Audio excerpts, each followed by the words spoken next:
So it's time to give the floor to the EFFCA chairman, Salvo Leone. Salvo Leone is the EFFCA chairman since 2018 and is also the director of the Italian association that is called Amici.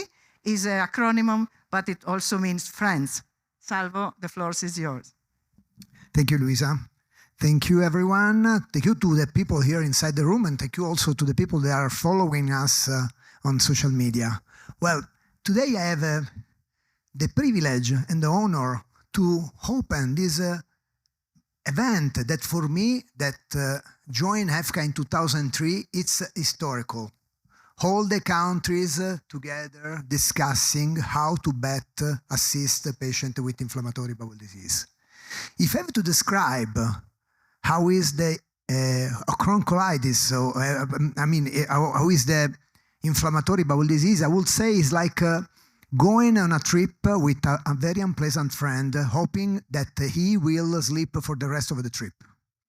And this is how we work. I mean, I have some appointment because I don't want to forget anything. I mean, EBD, EFFCA represent since the latest 80s, 46 nations. But EFFCA is not the only organization that supports assist patients worldwide. We are concentrated on the European level, but then we become wider, and our interest is now to understand how to better cooperate with other patient organizations in order to address the patient needs. Well, the EBD has a very large spectrum of challenges for EBD patients, from diagnosis to treatment. But I want to concentrate in some particular things. The inflammatory bowel disease are invisible disabilities. I mean, the patient doesn't show their disabilities. The symptoms are very difficult to tell because sometimes it's very difficult to meet someone and explain that I have a chronic disease that has as a symptom a chronic diarrhea. That's why people live in isolation. The isolation is the first step of the stigma. The stigma is not the product of not solidarity from friends, especially in work we experience a stigma. The stigma is a product of not knowing what the disease are. So it's important to understand this. We have to be aware that 1 of 4 diagnoses are pediatric. So we have a group of people, youngsters, that will have thank God these diseases are not deadly. I mean, you cannot die where the diseases are chronic, but still we have a patient that for 60, 70 years will impact on their health system. And also, these diseases are familiar, not because they are contagious, but if we have a group, a family of 4 people where there is a patient with the disease, that means that 4 people are suffering to have a disease like this.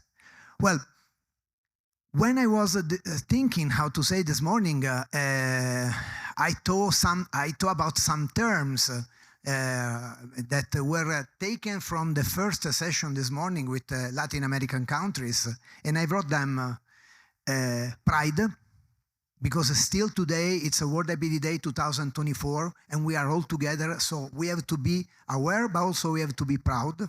Solidarity, because we are starting a new era for our cooperation. We are going to help each other in order to address better the needs of the patient we represent. Sharing cooperation, sharing best practice. This is not the EFFCA event, this is the event of all the organization here together. They are contributing with their knowledge and they are supporting each other. Unity, because we have to be united against these diseases. Advocacy, because of course we have to help the countries that need support in represent their patient, how to better help them. In this part, EFFCA is very well prepared with the academy. Networking, I already say that. learning from each other. We are here today to tell anybody what to do. We are here to learn from each other what is better, because the patient needs are different related to the geography, to the culture, and to the ethnicity. We have to, in a precision medicine, we have to start thinking that we cannot address the patient unmet need just thinking that they're general, but there are unmet needs related to the severity of the disease, phase of the disease, gender of the patient, because a man has different needs of a woman, age of the patient, because a youngster has different unmet need of an older patient, and as I said, culture, ethnicity, and many other things. So we need to understand and address these needs to better support people with inflammatory bowel disease. And before opening this event, that for me it's not an arrival point, it's a starting point, because I expect from now on we all cooperate to better address people we represent. I would like to thank Crohn's Colitis of America, Crohn's Colitis of Canada for being here, Crohn's Colitis Australia, the Latin America countries. Your session this morning for me was very inspiring. Listen to your stories for me was a gift that I will share, that I will take back to my country when I go back home. So Chile, Mexico, Colombia, Uruguay, Brazil, and Costa Rica.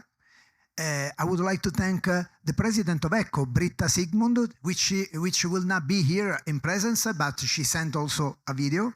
Professor Fiocchi, her friends, that is always close to us, supporting us and helping us to better understand the disease.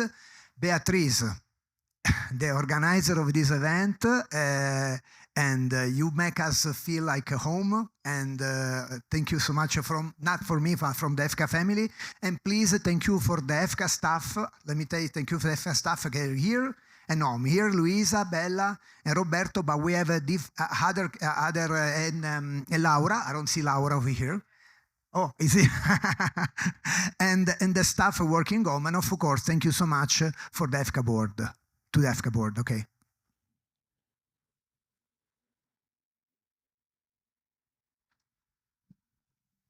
So I pass the floor to Beatriz for her welcoming words.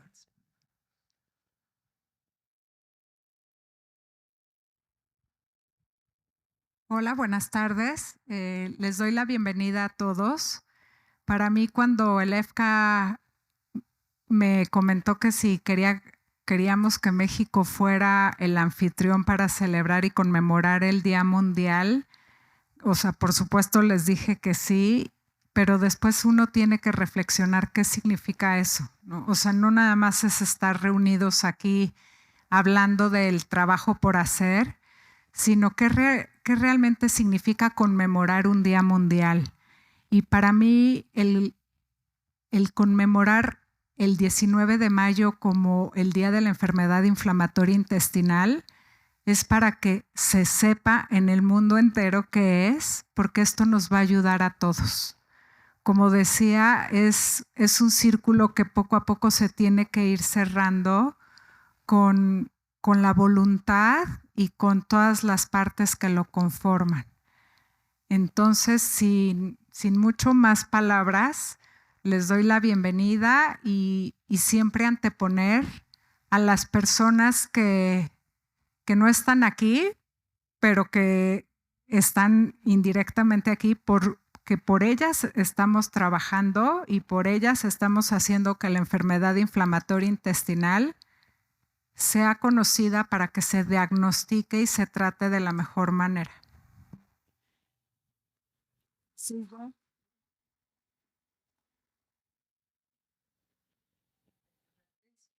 Vela, ¿no?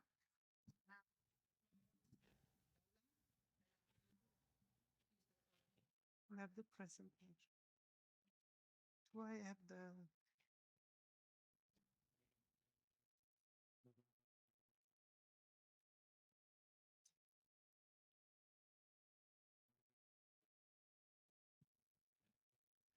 Well, it's really high up. Good afternoon, everyone. I'm really very happy and very proud also to be here at this meeting, because today I think we're going to have some very necessary discussions that will maybe or hopefully really have a positive impact on IBD patients worldwide. But before we go to those discussions, I want to take a brief moment to talk a little bit about how World IBD Day came about, just to provide the context. So, for that, I have to go back 14 years. It was exactly around the 18th, 19th of May, 14 years ago, that EFFCA traveled to San Diego in the US to participate at the Digestive Disease Week, which is one of the major medical congresses. And together with other major IBD patient organizations, such as Crohn's and Colitis Australia, Canada, and the US, and the physicians from Brazil, ABCD, and one of our members who joined us on this trip, we sat together, just like we do today, and we thought it was really, really important to create a day where we can annually commemorate and celebrate, maybe not, because it feels strange to celebrate something like this, but to mark the day for World IBD Day. And we decided to do that because back then, and I think even today it's the same, there's still very little public understanding of what it means to live with this disease. So the idea was to have a specific day once a year where we can globally raise awareness, not only with the public, but also with healthcare professionals and other IBD stakeholders that are relevant to the work we do. Another reason was also to show to the world that we are united, that you are not alone. I think this was something very powerful that also came out this morning in the discussions.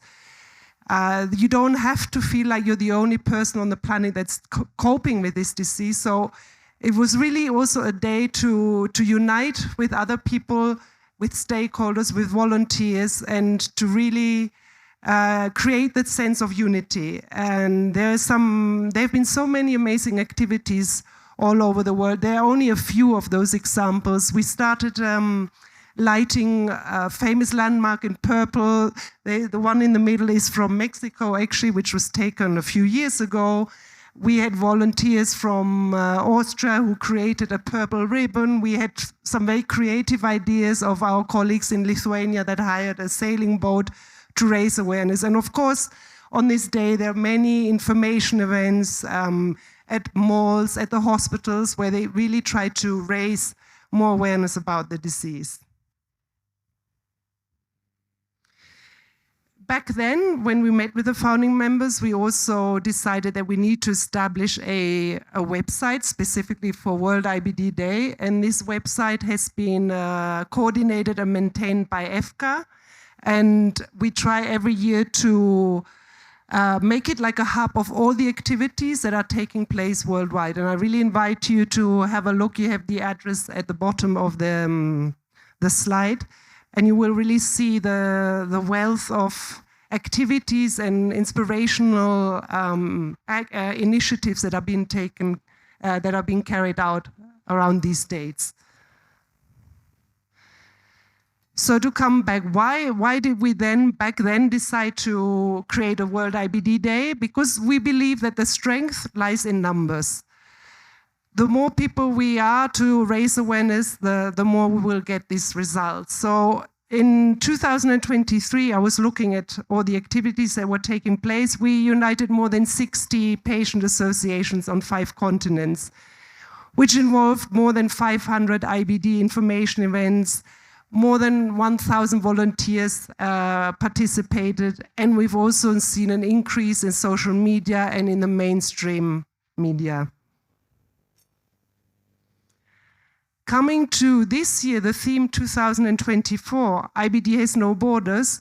This is something that we've initiated a couple of years ago when we talked to our members. They said that it would be useful, rather than to have a general awareness raising for World IBD Day, to look at specific themes and highlight specific areas of a patient's life and to unite around this theme.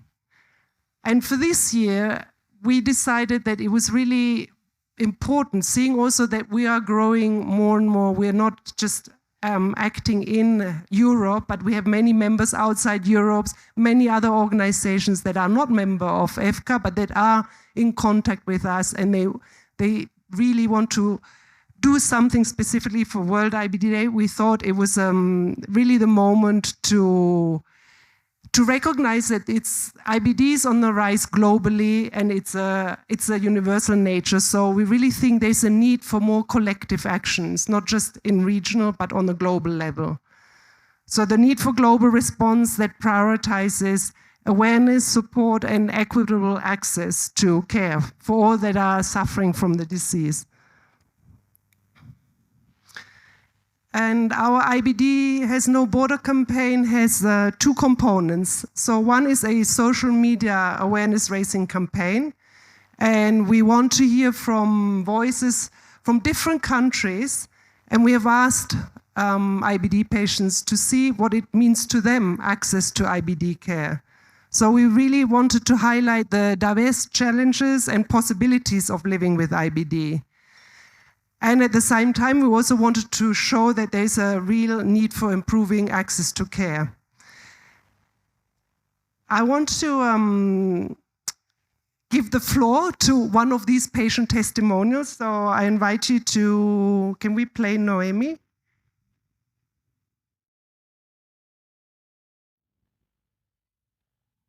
I'm Noemi, and I live in Bari, in the southern Italy.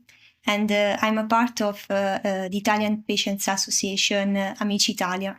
For me, the most important element in IBD care is to consider the person as a whole human being and not just as a patient. What could be improved in the IBD care is to ensure the homogeneity of care provision among all regions and streamline the bureaucracy that is involved in the management of such complex pathology. Buen día para todos, mi nombre es Lorena Garzón, yo vivo en Soacha, Cundinamarca, en Colombia, y lo que yo quiero es que esta enfermedad sea más conocida a nivel mundial para poder prevenir por todo lo que las pacientes de colitis ulcerativa y Crohn hemos pasado, porque las enfermedades inflamatorias intestinales no tienen fronteras. So this is just an example of some of the videos that people have been uploading. And I invite you also to check out our social media. And we really hope that this can also create more dialogue and to see what it actually really means on the ground. The second part of our IBD Has No Border campaign is also this roundtable discussion. So we really wanted to gather all the founding members of World IBD Day. We haven't met in one room since 14 years, and we think that's too long. We have been working on some ad hoc activities, and of course we've been working on some specific actions, but we really thought this is now the moment to come together and really discuss what we can do to improve the situation worldwide. So the objectives today are to identify barriers to accessing quality IBD care globally. We want to advocate for increased awareness and support and resources. And hopefully we will be able to formulate some shared recommendations for improving IBD care worldwide.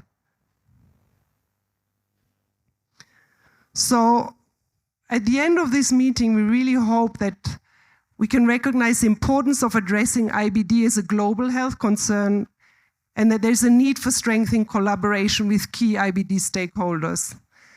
And of course, I mean, this is always, when you meet, then you think this is all great, big words, but then afterwards nothing happens. But we really, really hope that we need to engage more, to continue this work that we're starting today. So I'm really excited to looking to the discussion that we're going to have today. Thank you very much.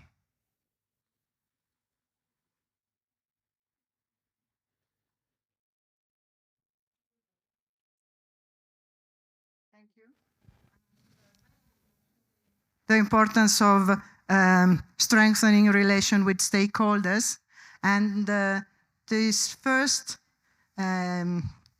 speakers we are hosting virtually is the president of EFFCA. EFFCA is the European Medical Societies for Crohn's and ulcerative colitis. We invited the president, Brita Sigmund, but she was involved in DDW, so she was traveling to Washington, but she has sent us a video, and you will see how important is getting also for the European medical societies to find a way to overcome the borders. So could you please start the video, please?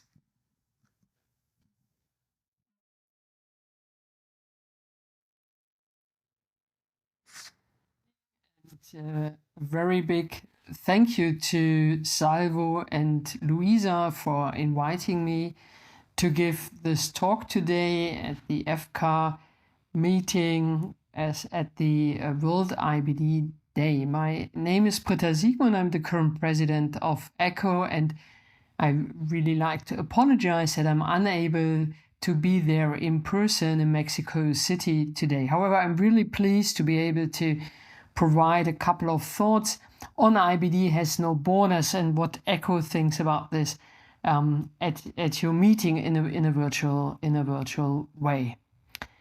And it's in fact interesting that the topic today is IBD has no border. Over the last year, EFFCA has thought about how to better illustrate and outline the goals of EFFCA, and for this we developed a strategy which is called the REACH strategy, shown here. And the REACH strategy basically includes 5 clear goals that will shape the work and the route of EFFCA over the coming 5 years. And I would like to explain what each letter of this acronym implies and what this really means, how EFFCA wishes to work over the coming years. The first is the R, which stands for rapid diagnosis and treatment. And here the goal is really to improve the time to diagnosis and treatment of IBD, investing in all aspects of IBD care early and throughout the disease course. And I think all of you know that this is a key point. We all know that the sooner we treat IBD, the better the long-term outcome is. Having said this, we also know that it's very difficult for a lot of people in the world to get rapid care, rapid diagnosis, and rapid treatment. And we absolutely aim to improve this.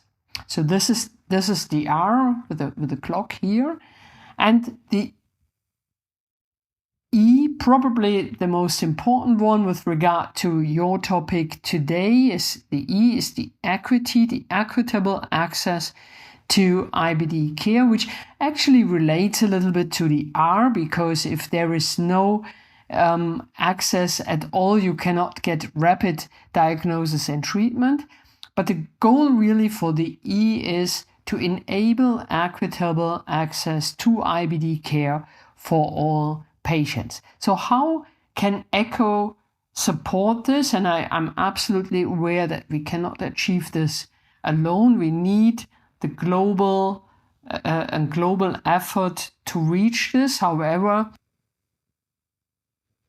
we try, as EFFCA, we try to join forces here with all groups involved to get this forward. And this implies, and just to outline a couple of points that we have implemented, one is the global grant, so building networks throughout the world to strengthen IBD research and network to get a better equitable access to care. We have implemented a number of travel grants that also allow people from outside Europe to get education to develop a better care in their countries. We have a working group for low to middle income countries which I think the output of this working group will be very interesting. And we have a number of we have a lot of educational material that we are happy to provide, and that is open to use to all IBD centers worldwide. And we will think whether or not to and how to adapt this to the low to middle income countries.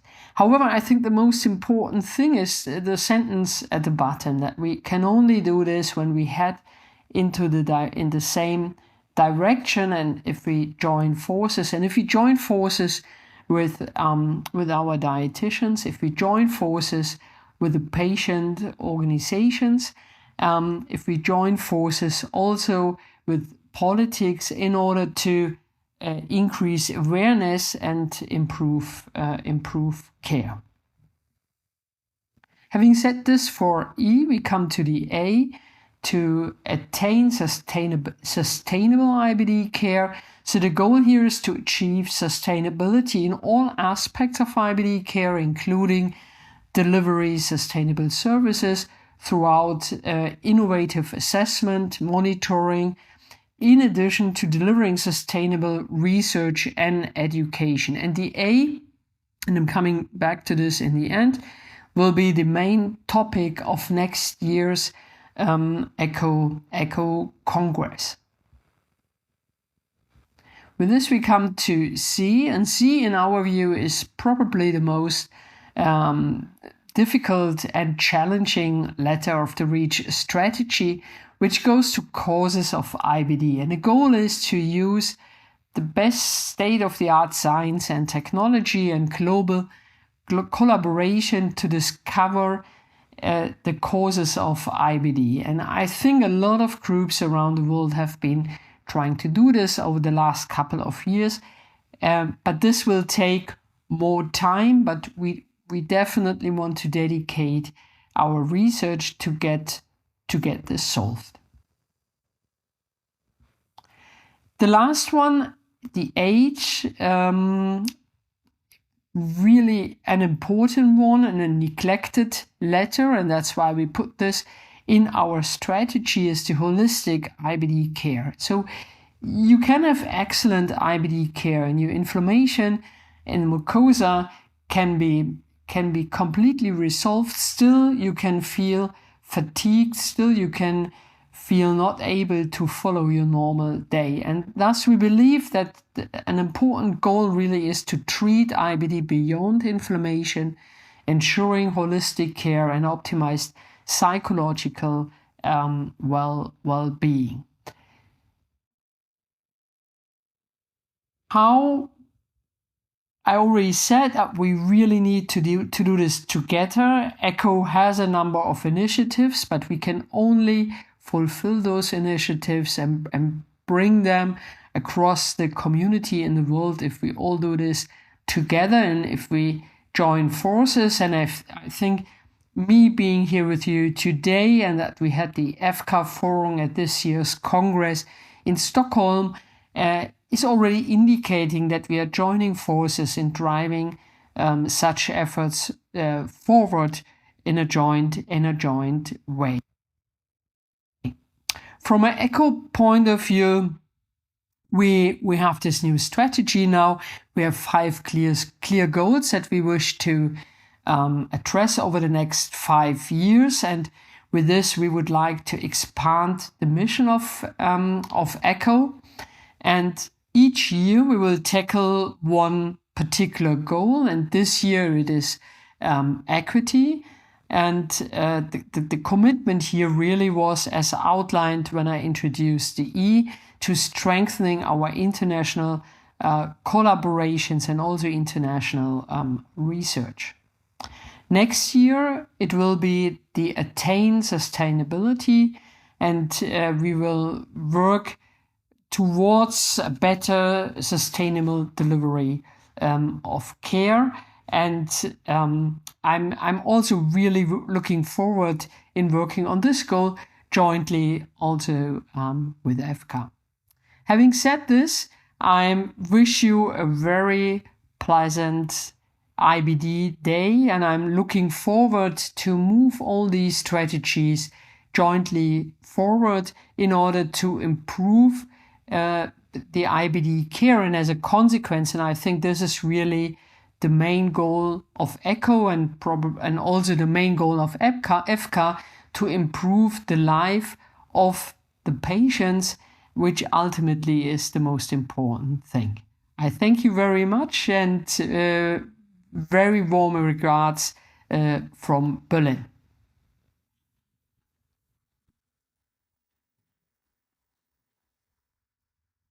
Well, I'm sure you saw how many commonalities and how many possibilities of working together were showed in this video.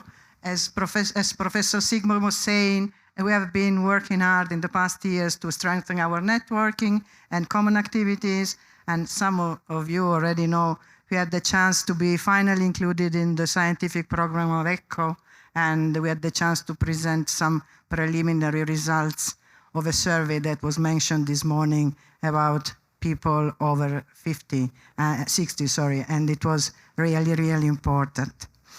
Before I give the floor to Claudio Fiocchi, I just want to remind you that all these presentations, the video, etc., all the material will be then uploaded on our website, so you will have everything available.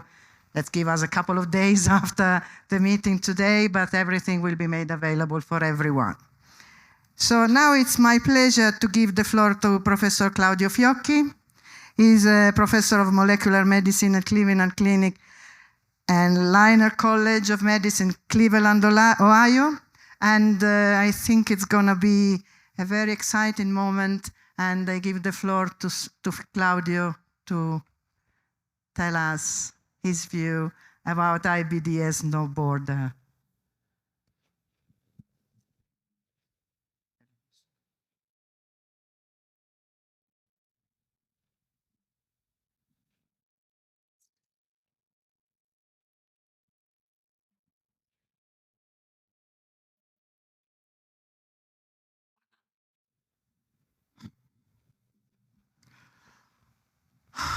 Good afternoon. Boa tarde. Buenas tardes a todos. Yo no tengo muchas oportunidades de hablar en español, pero si lo me permite, me gustaría decir unas palabritas en español. En primer lugar, quiero agradecer a EFFCA por invitarme a un evento tan especial.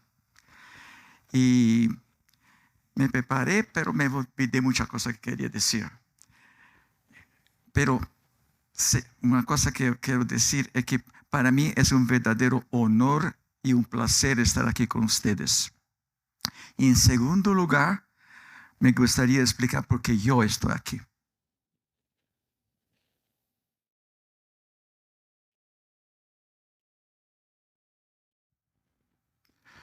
Bueno, yo nací en Roma, en Italia, hace muchos años. Y cuando tenía 15 años, mi familia se mudó de Roma para Sao Paulo.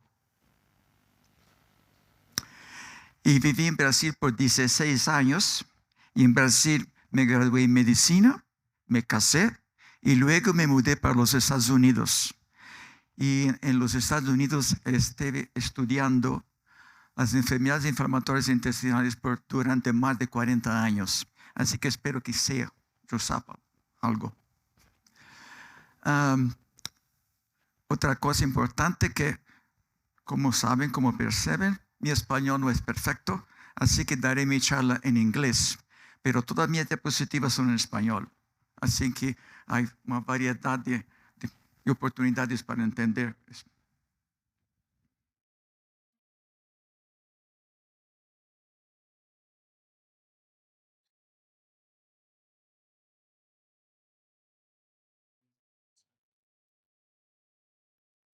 Yes, bueno, so today is Purple Day.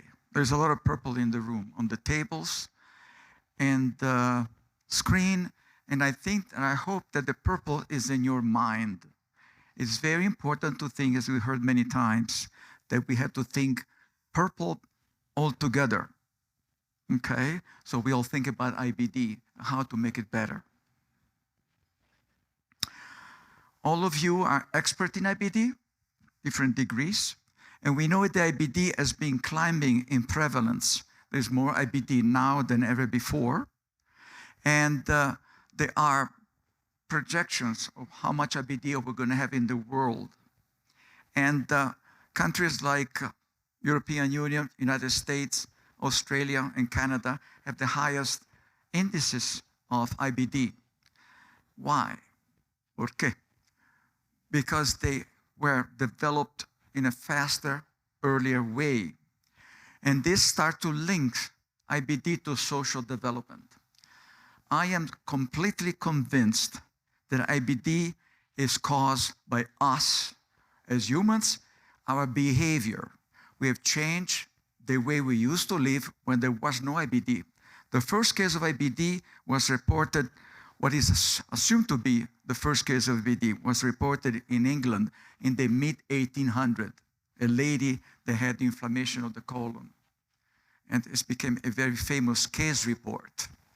But after that, in countries, particularly in the British Isles and the Scandinavian countries, IBD appeared and it became more and more frequent.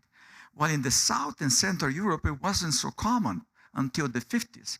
And we actually can read many papers that were talking about the north-south gradient of inflammatory bowel disease.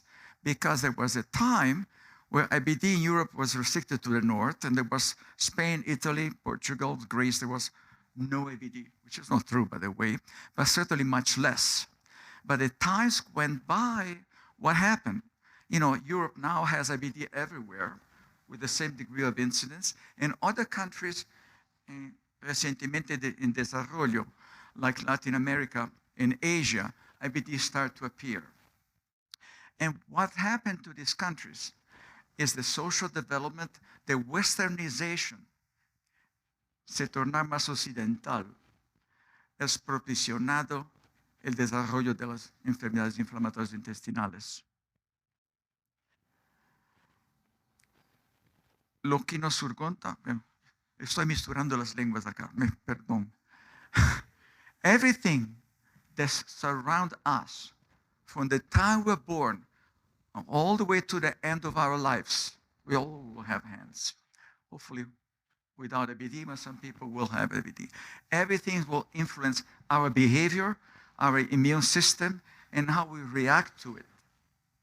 And everything will help in some patients to promote IBD, to make IBD more serious, less serious, and so on. So we have to think that what we have done by changing the world from the old days to the modern days has really conditioned what is causing IBD. We talk about causes of IBD. There is not one cause. There will be, in my opinion, hundreds, if not thousands of causes. Because if somebody is born in Malaysia and has IBD, and somebody is born in Portugal and has IBD, you cannot expect that the same causes are in action. They are very different causes, and they are different genes. So these are very complex diseases. In fact, IBD is part of a class of diseases we call IMID, immune-mediated inflammatory diseases. And they share mechanism of inflammation with rheumatoid arthritis, with psoriasis, with many other inflammatory diseases. Each one of them, however, is different.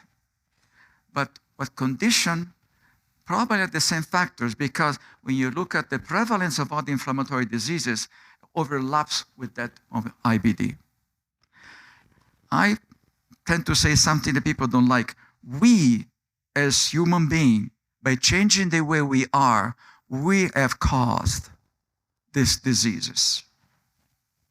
Now we want to fix them, and that requires going back, which is impossible to do, unfortunately. Some examples of what we've changed. This is the use of junk food in America Latina. This is old, but it reflects an increase in McDonald's and companies. That is not very good food. We all know, but we all eat it, right? And give me another example. We think that social development, industrialization is bad in conditions IBD. This is not so simple. This is Brazil, obviously, And you can see that there's more IBD in the south.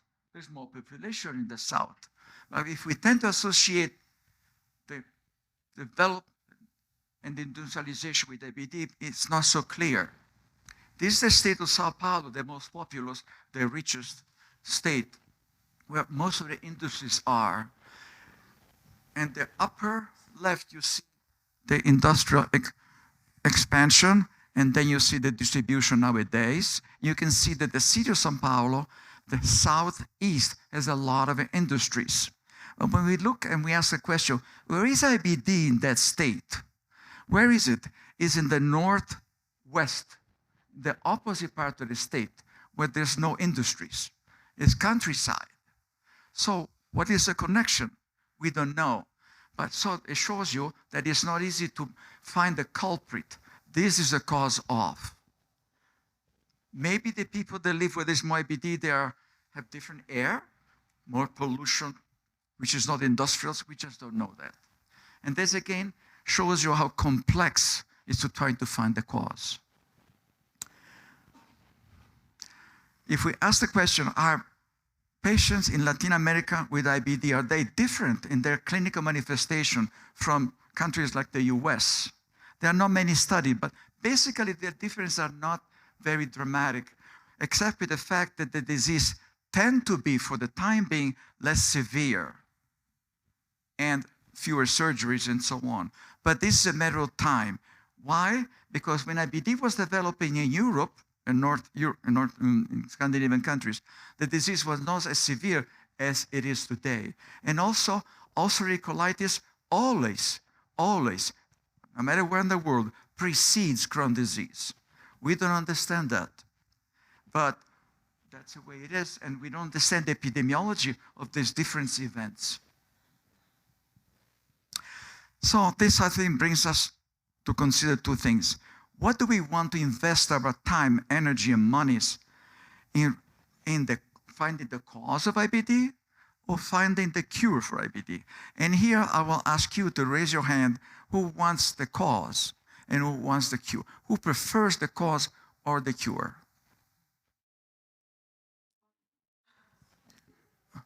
So, the cause. Hands up for the cause. Hands up for the cure. We can cure the disease, or at least we can manage it much better. It's the lost cause to find the cause. Really, I'm totally convinced.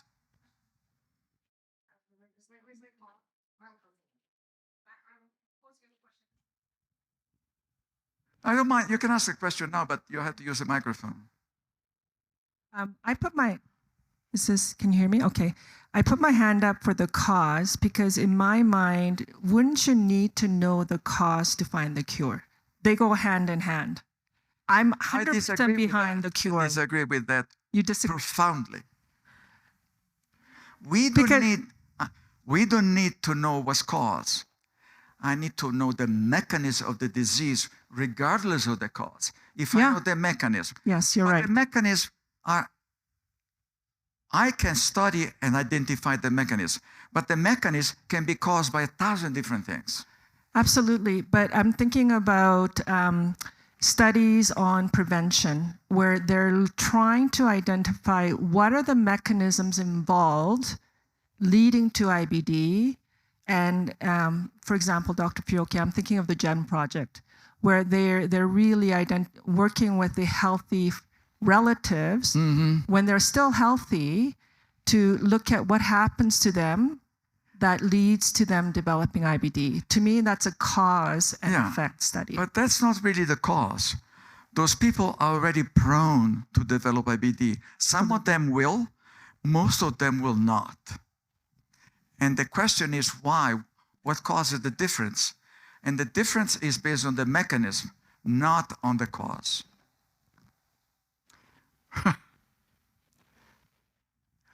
So when we look at the cure, which I think where we should invest more, we have made tremendous progress. When I was an intern or a resident treating IBD patients, I didn't even have oral prednisone to give. I was giving injection of ACTH, which is a hormone that induces steroids.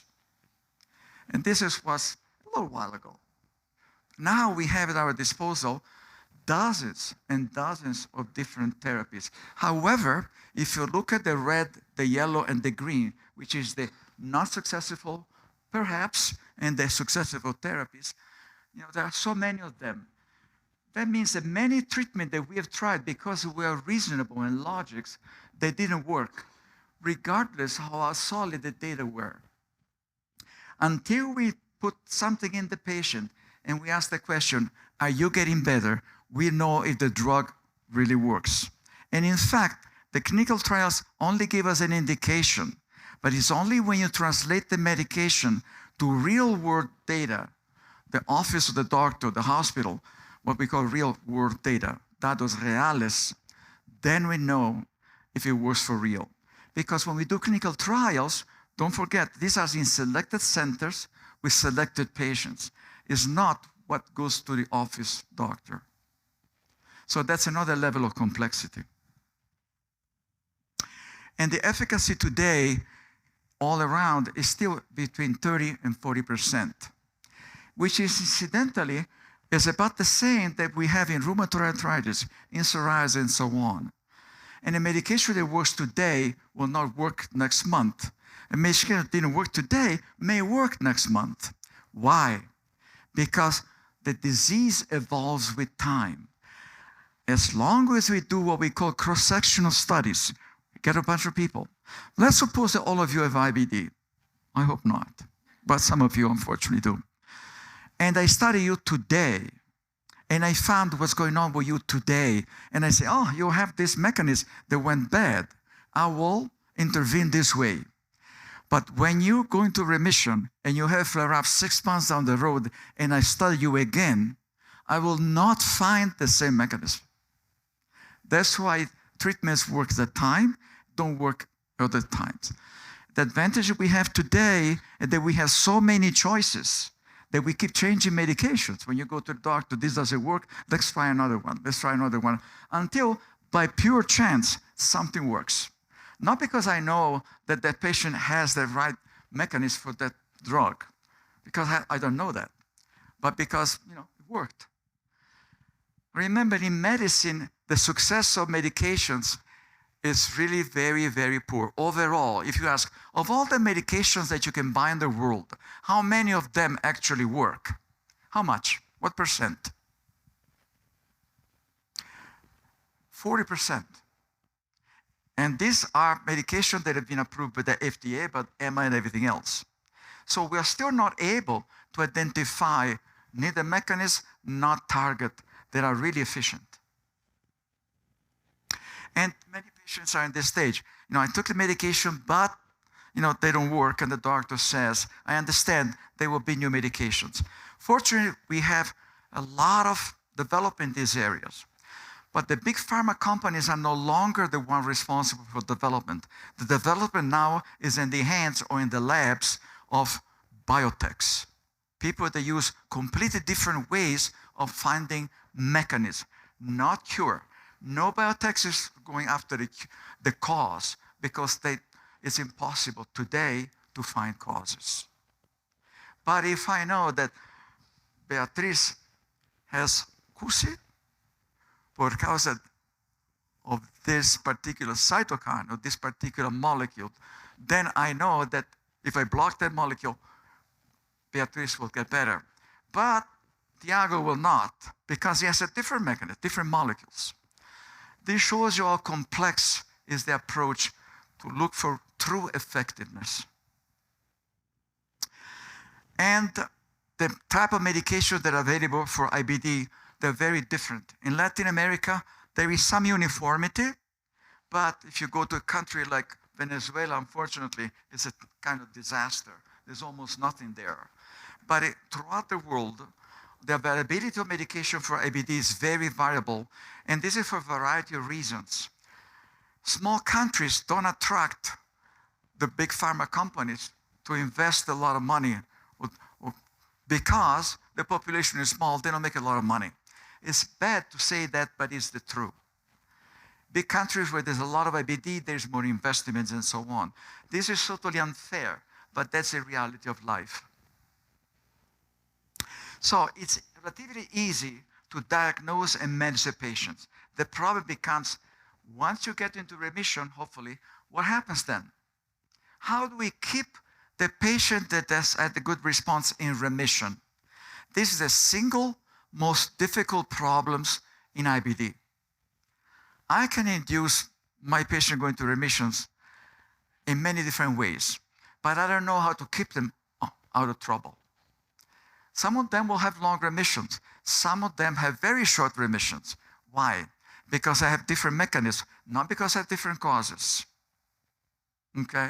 And that creates very difficult challenges. So we have to develop ways of what you call early diagnosis, but also follow up. What can we do to help the patient to stay in remission? Because the patient stays in remission, the quality of life increases. There is no need to go to the doctor as often, and so on and so on. Those are very difficult questions, but they should be tackled. Really, it's the equivalent to how do I prevent, do I diagnose early IBD? Very difficult. But how to keep the patient in remission is also very difficult. And if the patient is from a marginalized population, very poor people, very ignorant people, isolated people, that becomes even more difficult because of ignorance, poverty, and lack of job, lack of insurance, and so on. Those are huge problems. They are not medical problems. Those are social, cultural problems. Perdón. Gracias. And those problems must be tackled not by going to the doctor, but by creating social setting that propitiate, access to medicine, which is bring the goals at a whole different level out of the realm of medicine. And so, fortunately, with time, the involvement of the patient into participate in this decision has increased. This is an old study from 2008 made in Spain, where the patient with IBD were asked, what do you want to know? What do you have to have more from your doctor, for your clinic, and so on? And there were a variety of answers.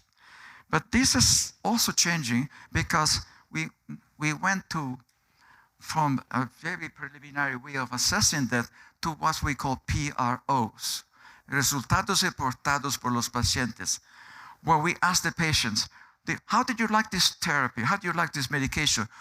Did your quality of life improve? Did you like the therapy? Did you have side effects and so on? And the patients make reports which are included in how we can better manage the patients. This is becoming very popular and very useful at the clinical level. And then we are going to a phase which has particularly been developed in Europe of the P4 medicine. Medicine which is predictive, preventive, personalized, and participative. And this is what I want to focus on, the little panel. In P4 medicine, research and studies in IBD are not done on the patients. They are done with the patients, where the patient participates actively with the doctor or the scientist. And we have to abandon the right side, where the doctor is the God, where you go and you listen and you don't dispute, you don't ask, you don't challenge, to something to be on an equal scale. And from my experience in Latin America, the culture and the history of Latin American countries, it still maintain this, the doctor. It's like when I got my badge from Luisa, Professor Fiocchi. I really hate to have the professor in front of me. I think that we are all equal in life, and we all should respect equally. So when the doctor meets with the patients, it's not this, it's like this. And the patients, particularly in countries like Latin America, has to learn to feel equal because they are equal. This is very important. I know it's not easy to do. It's when I travel around the world, in some countries, I'm Professor Fiocchi. In the US, I'm Claudio. And it's very difficult to change that. But a patient has the right to demand equality. It's not easy to do because culturally you're educated in a different way, but that's the way it should be. So I did a survey of how many studies are done in participative medicine, the P4. This is PubMed, where you go online from the NIH, Instituto Nacional de Salud de los Estados Unidos. And I said, how many publications are on, I don't know if you can read, Salud Participativa? Casi 20,000. Entonces, pregunto, ¿cuántos en cáncer? 1,520. ¿Cuántos en enfermedades crónicas? 880. ¿Cuántos en IBD? 19. This means that, we are still way behind. We have to force ourselves, particularly the patient association, to force this issue of changing the mentality of the patients and make them be proactive. In the US, there's a lot of proactivity. And it has ups and downs, but I think that being proactive as a patient is good for the patient. It's something that has to be learned. And it will be a slow process, but if you go after, it's never going to happen. So you are familiar with this much better than me, okay? And it's up to this organization, the one that represented in this room, to really activate what I propose as equality and participation and demanding. And DIVA is going the direction. ¿Qué, cómo, por qué, cuándo, quién, dónde? These are all questions that you have the right to ask and the right to have questions answer, assuming that it can be answered. But there's only some answers. When the doctor, unfortunately, many doctors don't do that. Many doctors, I know, they don't really bring the patients to them, which is wrong. And many doctors don't think this way. And it probably is going to be harder to change the doctor mentality than the patient mentality. This is a diagram that I found in a Journal of Democracy, which is I never heard about it. But here are the patient, the big pharma, and the government. How do they relate? The patient has no power in controlling medication production. We as individuals, healthy or not, we have nothing to say about that. And we have very little influence over the big pharma. Big pharma is extremely powerful because they have hundreds of billions of dollars stashed away that they can use for whatever they want. And what they do now is buying many companies with the hope that one of them will give us a product that will make enough product, enough profit that will last at least 10 years before it goes out of control. And the government, believe it or not, that doesn't have that much power to control big pharma. In the US, the government has no mechanism to legally control the price of medication, which I personally think is absurd. But it's a reality that we lived in. In Latin America, socialized medicine, I think that that's not quite like that. And in many ways, the Latin American and many other countries like European that have socialized medicine, they have the advantage that very expensive medication like the biologics are paid by the government. In the US, this will cause either losing or winning an election for presidency. But it's not an issue that is talked about. And the basic question is very simple. Here's the door to the Ministerio de la Salud. La Agencia para el Paciente. Atención al paciente. If one patient knocks, tock, tock, tock, the door will not open. But if thousands of patients knock, the door will open. And that means that thousands of patients are the patients working together, the association coming together and knocking at the door with words, with fact, and something in the US, there is a lot of this stuff because the culture is, okay, I don't like my school is run. Let's get all the parents complain and go to the school and make noise. This is something that doesn't look very nice, but it's very effective. The will the squeak is the one that gets the oil. I don't know how to translate this in Spanish. But if you say squeeze, squeeze, squeeze, they say, okay, let's stop.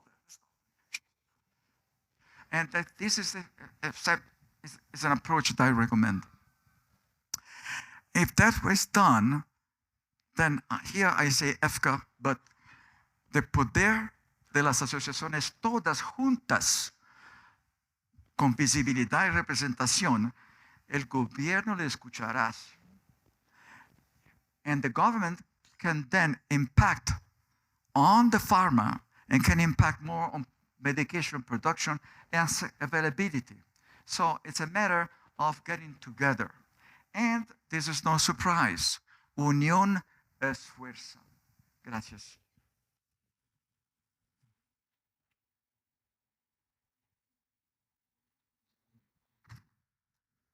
Thanks a lot, Claudio.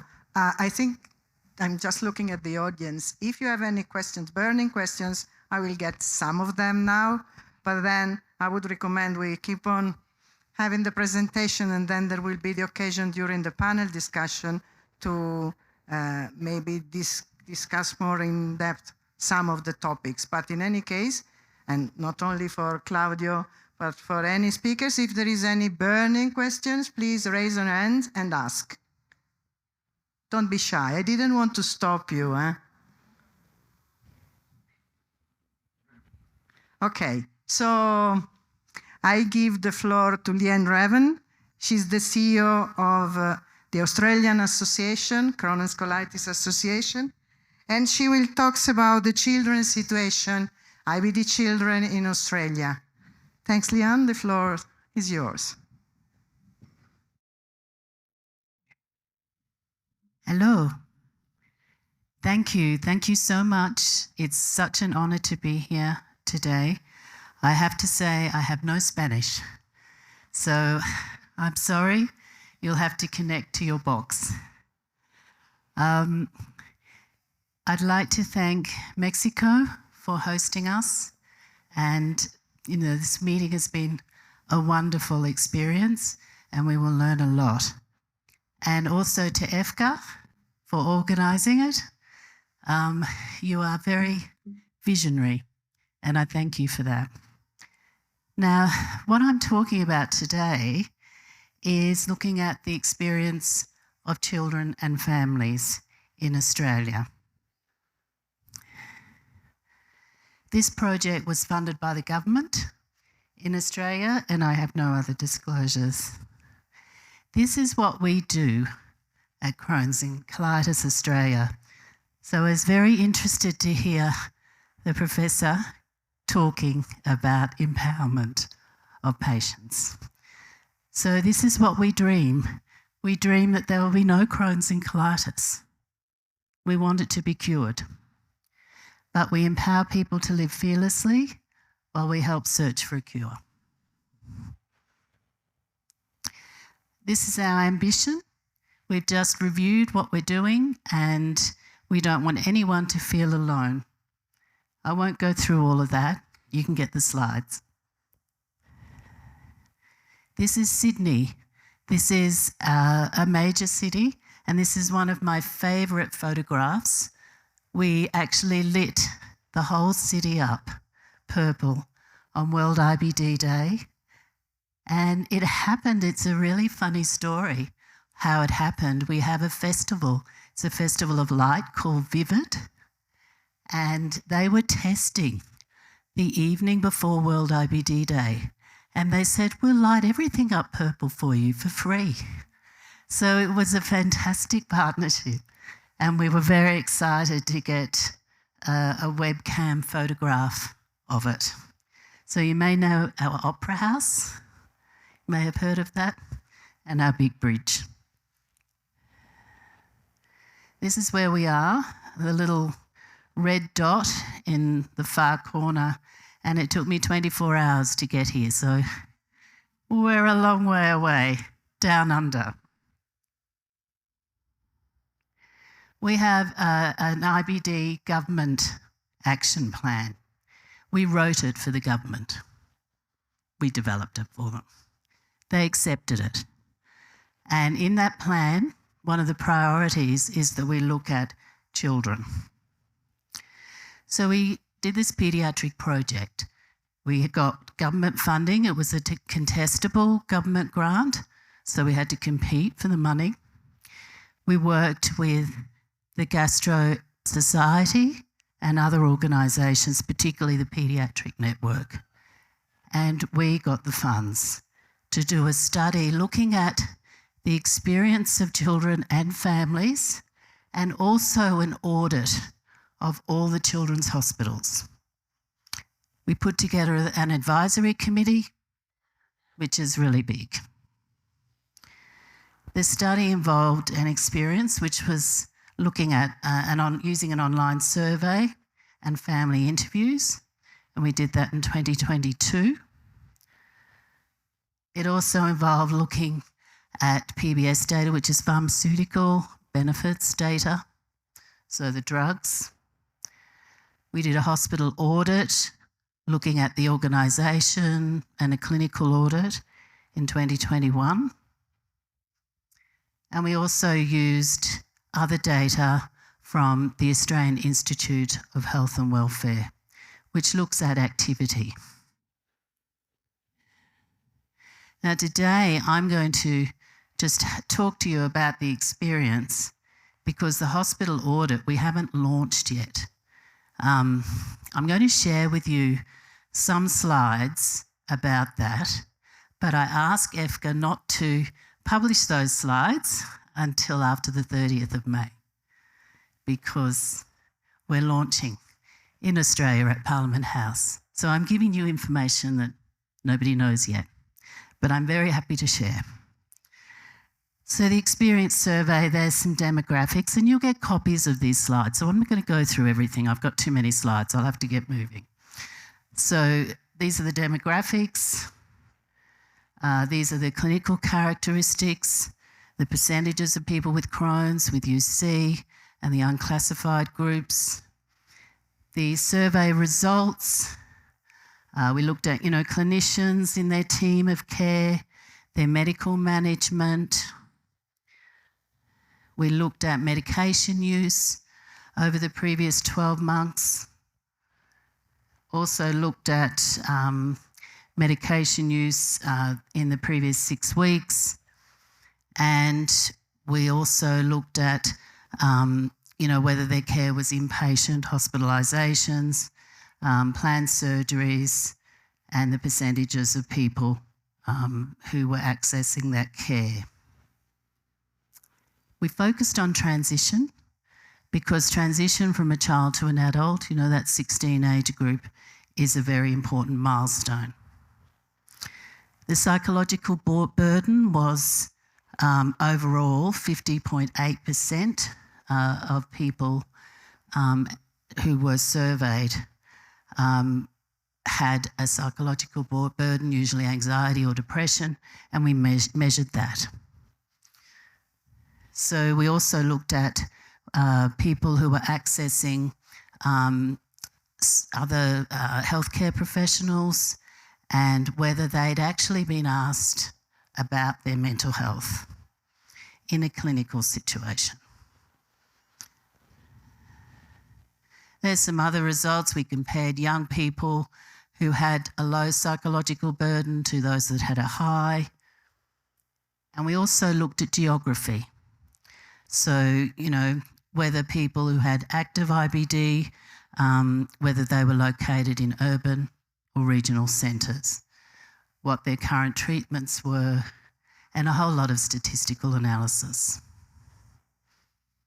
With the family interviews, we got lots of information from families. And, here's a quote about the path to diagnosis, which is a big issue. It can take a long time to get diagnosed, depending on where you live, what information you have, what support you have. So that's a huge issue.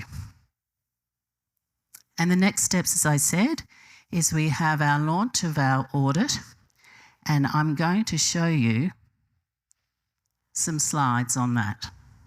And these are the secret ones. So as I said, we surveyed and we audited the hospitals. We had some data from 2016, from 2014, sorry, so that enabled us to do some comparisons as well. But we basically surveyed 23% of national public overnight admissions. In the patient experience, we had 266 teens and parents surveyed and 35 family interviews. The findings on active disease, 49% had anemia, 37% malnutrition. None of these will be surprising to you. 47% were hospitalised twice in the last 2 years, and 45% came through emergency departments. There was limited multidisciplinary care. So only 23% of patients with Crohn's actually saw an IBD nurse. 28% of those with psychological comorbidity didn't see a psychologist because there's none on the teams. And that's down from our 2014 data, where we actually had one psychologist. So nothing's happened. Clinical gaps in hospitals, comparing 2014 to 2021. The preventative antithrombotic treatment was lower percentage, which was really surprising and really quite annoying because we've got clinical guidelines around that. 56% of the young people were accessing their medication on compassionate grounds, so off-label is what we call that. So there's no mechanism for them to actually get the treatments unless the pharmaceutical companies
So thank you all, and it's lovely to meet you all.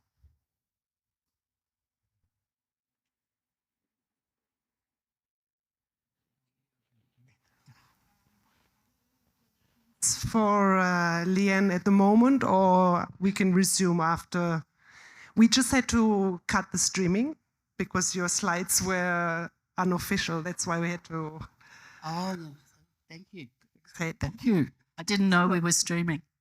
So now I would like to invite Laura Winskey to the podium.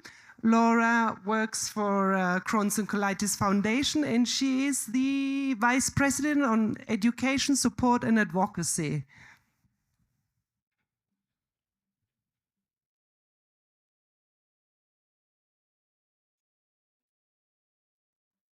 Buenas tardes, gracias, and thank you for inviting me to be at this meeting. I'm very honored. Oh, I'm very honored to be here today. And I just want to, before I share my slides, I wanted to share that there are so many synergies that I'm hearing about as we each share and have our dialogue together.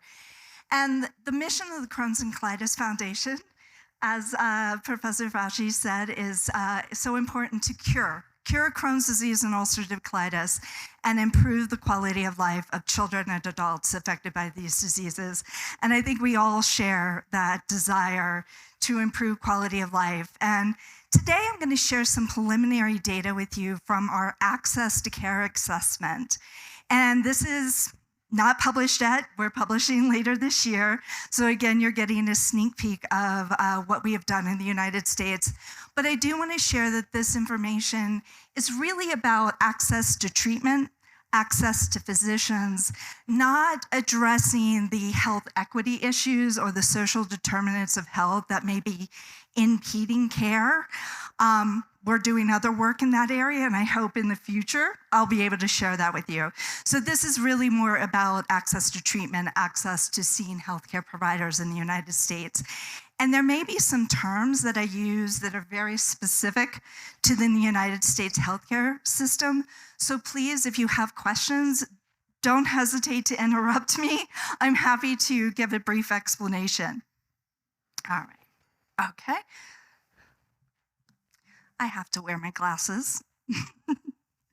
So our access assessment, our goals were to assess the data addressing access to care barriers, things that were getting in the way of patients in the United States being able to gain access to the treatments and care that they needed to receive. And we wanted to prioritize these issues and advocate at the state, all of the 50 states in the United States, as well at the federal level.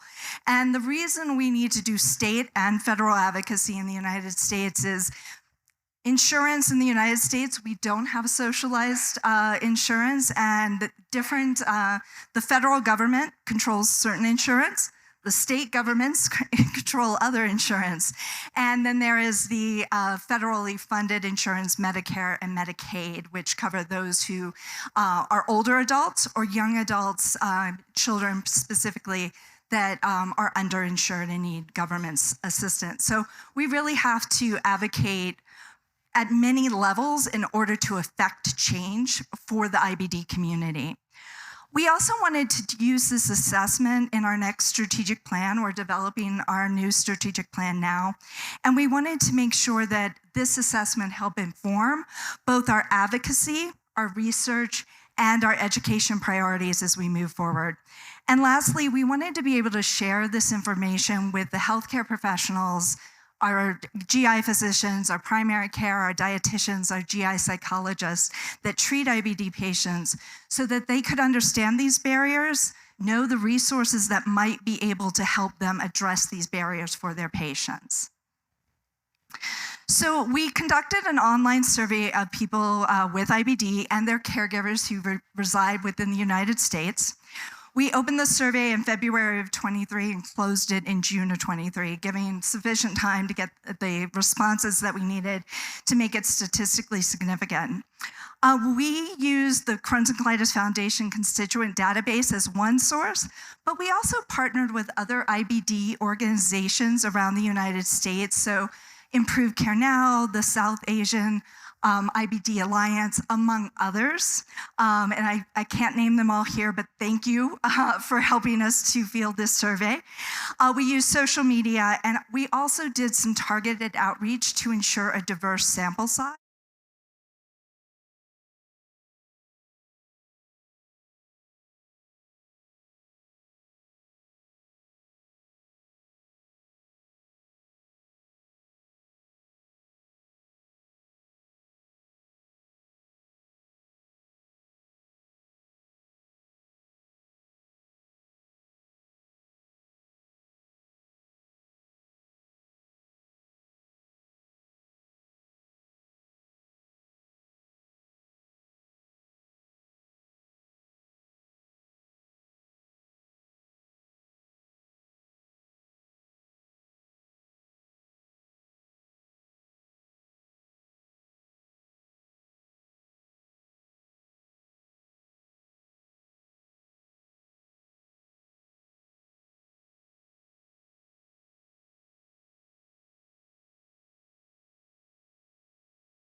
Any question?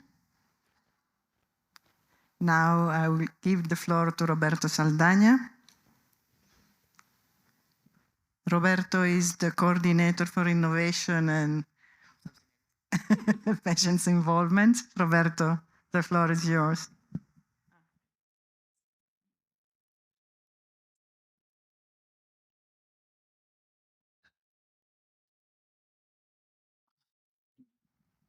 Okay, good afternoon. Mi presentación. Okay. I usually start always a presentation saying the same thing. Every time we have been asking patients for these last decades, asking for what they are expecting from their health system, from their physician, what they need from them.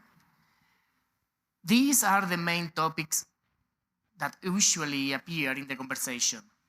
More clinical research, better access to treatment, and a better quality of care. Maybe there is a room for improvement in quality of care. There is an opportunity for speaking about clinical trial inequalities, how promising are some drugs under development.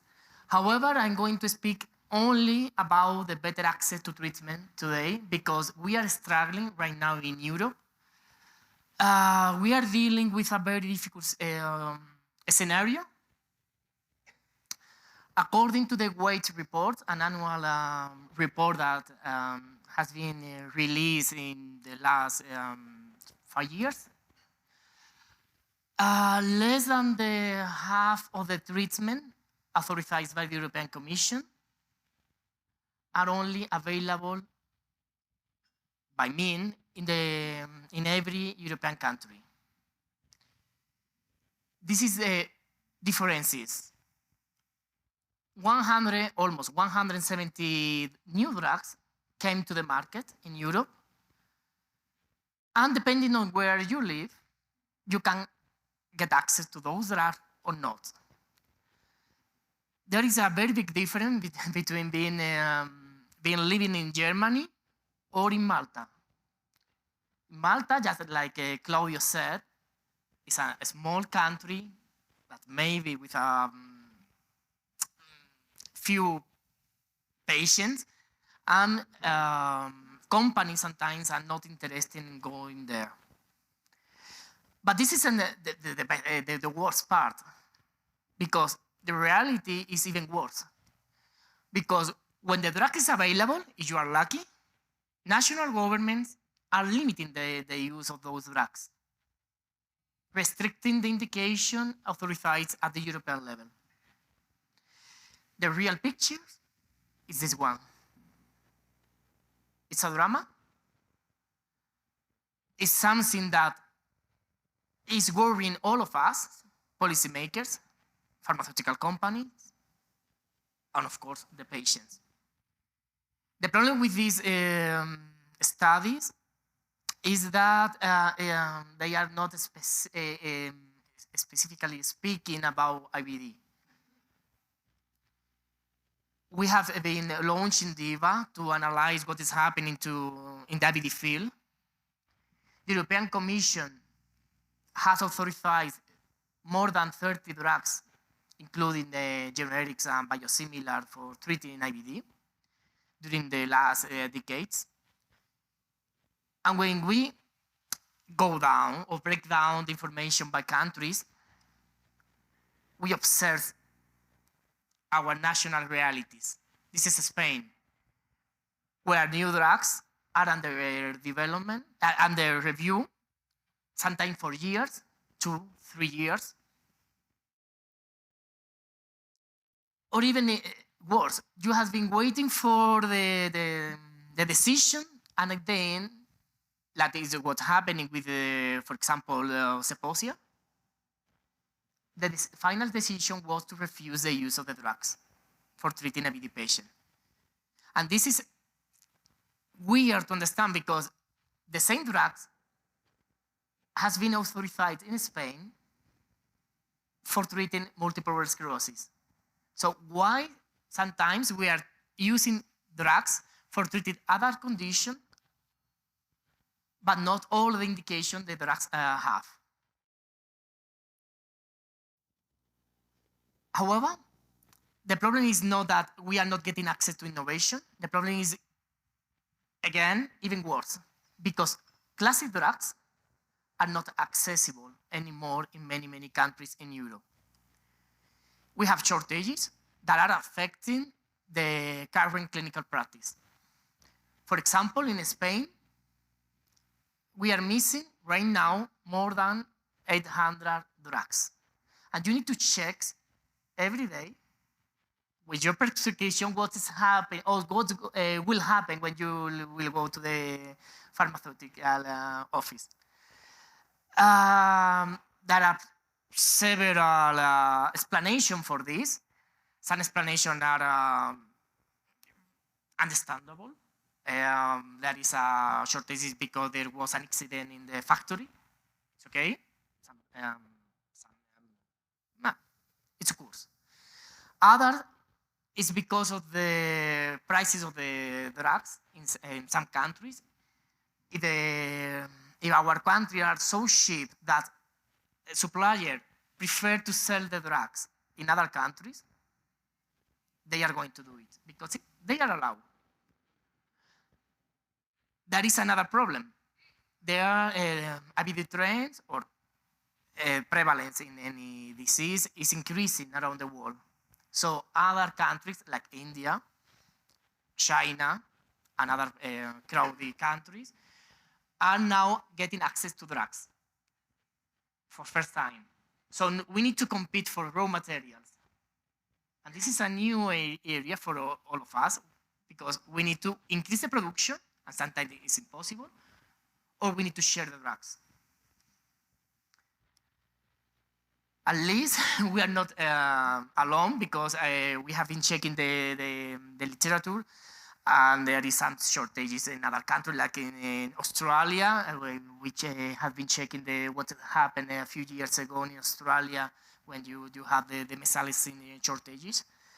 And you prove that when you are missing your drugs, you get into a flare again. And this is a problem because if we are not protecting innovation, if we are not protecting the old drugs, what we have to protect IBD people or the rest of the population with other conditions. We have some debates because this is something we need to speak. There are some policies initiatives in Europe who have been part of the debate. In last year, for example, the European Union held 2 meetings to explain and open a dialogue with the rest of the society to speak about the situation and also the possible solution. However, there is some gaps between with stakeholder things. For example, according to who you ask, maybe the problem, the consequences as a solution could vary. For example, the national governments are deciding, proposing a new regulation in Europe to protect and expand innovation. But only those drugs that are covering real unmet needs. And what does it mean? We don't know. The classic definition of unmet needs is something that have not available treatment in the market. But we have available treatment in the market. So if we are not going to promote more research because we are covered by the current ones, we are maybe discouraging a sponsor of clinical trial to keep working on IBD instead of other that can maybe might be more profitable for them. Because what the European Union proposed is to connect the year of the patent to the covering the unmet needs covering. So if you are not covering a real unmet needs, you are not going to have more than 6 years of patent. And that is enough. Because if there is a delay with the entrance of the drugs in the market, you are going to lose money. We are discussing, the proposal is under development. There has been a public consultation now with the draft of the new reform. We have been sending our feedback. We are aware of the importance of protecting the more vulnerable IBD patients, those ones who are not taking any advantage of the current drugs, because if they are not taking any advantage of the current drugs, and they are not going to see any new drugs coming to the market because there is no any incentive for developing them, maybe there is not going to be a hopeful future. So the reform is there. We are still discussing. And there is another new topics raising, the STA. This is an opportunity because we are going to link in Europe the authorization of the drug with the assessment of the value of the drugs according to what other treatments are offering in the market. Here there is an opportunity. We have been also being part of the debate. We don't know how we are going to collect the national realities to understand clinical practice in many, many countries, because it's not the same the clinical practice in Poland than in Spain or in Germany. So we need to generate information with real world evidence about the drugs used in every country in Europe, so that at the same time we have the authorization, we are going to know if the drug is valuable or not for IBD people. And this is why we have been working in new materials, like the new guidebooks for STA from the patient perspective, so that we can understand what should ask and expect from new drugs. Here we have been including a checklist, for example, to observe if the drugs are covering the urgency to go to the toilet, the pain, if they are covering the main concern with the patient usually have when we are dealing with these conditions. And that's all.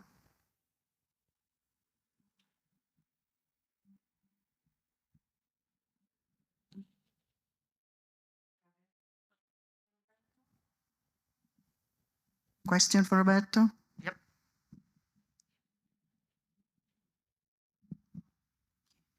Roberto, I think you were talking about in the HTA process and in every different country, the mechanism that they use to cost, the lowest cost comparator process. We are having big difficulties with that in Australia, in IBD.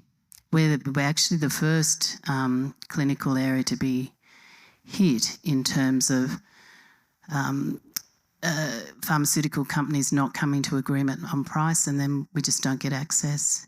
Is that the same in Europe, in all countries? It's the same. There are several reasons not to have the drugs in Europe. Sometimes evaluators say that there is a lack of evidence because the trial wasn't good enough. No, for us, the evidence is fine. It's the lack of there are money such to pay. excuses, or there is another issue, the price of the drugs. Yeah. And we all need to be aware of that, because of course it's a problem for almost every health system. Prices are every year increasing, not because of the drugs of IBD, it's because of the advanced therapies, it's because the new drugs are getting more expensive in general because of the technology behind it.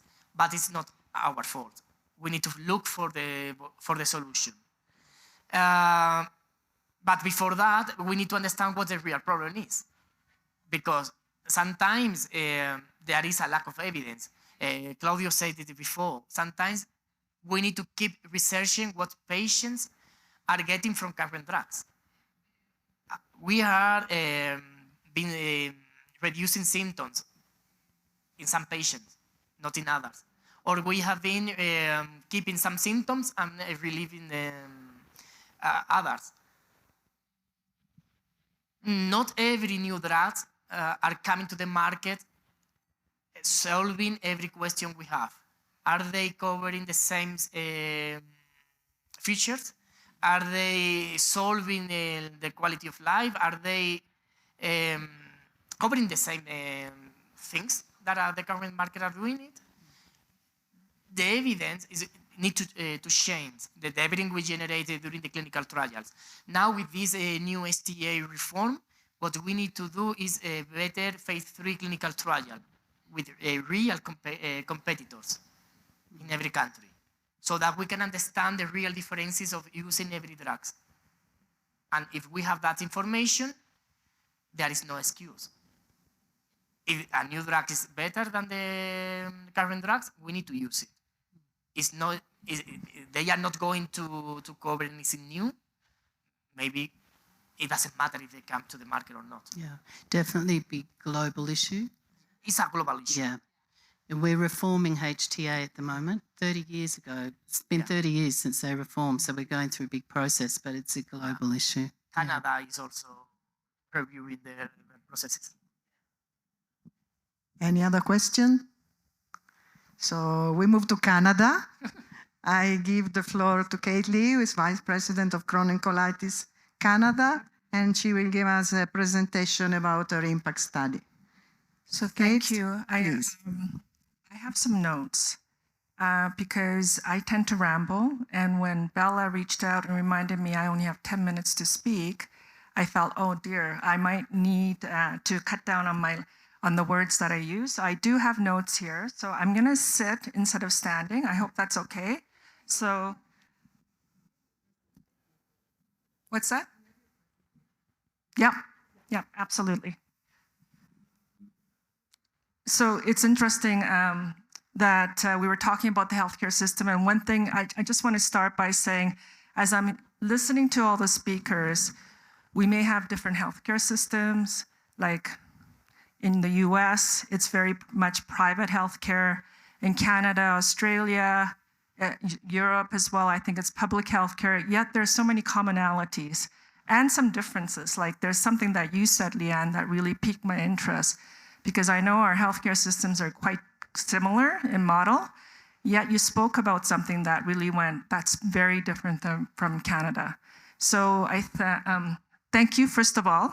I wanted to thank Luisa, thank EFFCA, and thank Mexico for inviting me to the session.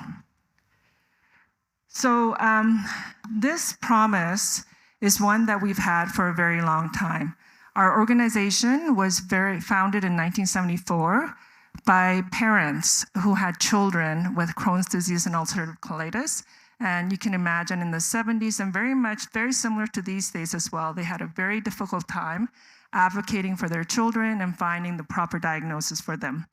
Laura, it's interesting that you talked about the CCF mission statement, which is almost exactly the same as ours. And it's not, we collaborate, yet we didn't talk about this. So our promise is to aspire to cure Crohn's disease and ulcerative colitis and to improve the lives of everyone affected by these diseases. We did change one thing. We had a very similar promise before. We're in a new strategic era. Before, we used to say, improve the lives of children and adults diagnosed by the diseases. But then we realized that the caregivers were being left out. So because of that, we intentionally tweaked our promise to ensure to include the caregivers in this and other loved ones, partners, and so forth. I wanted to step back and just talk a little bit about how do we come up with our mission priorities. There's so many things that we could be addressing, and we do have to think about within our landscape, how do we address the top priorities. So we do periodically, every 2 to 5 years, some sort of formal assessment. I think we all do that. I think we've all talked about that. And so on the left, this speaks to all the different inputs that we take into consideration when we think about how do we address the top priorities in Canada. We couple this, of course, with what can we do? We have limited resources. We also think about partners that we could be partnering with. Had a really lovely discussion with Laura about opportunities for us to partner as well, and had some further discussions with Louisa as well. And so this is what we do to see where can we not reinvent the wheel and support each other, and where do we actually have to invent the wheel ourselves. And that's how we come up with our programs. We have 3 different mission priorities: patient programs and services, research. So we do fund researchers in Canada who conduct IBD research, and we also advocate. The data or the impact that's on the title of my presentation really has to do with our publication that we periodically publish every roughly 5 years. And so this has been an effort that we've been doing since 2008. So we're in our 5th iteration.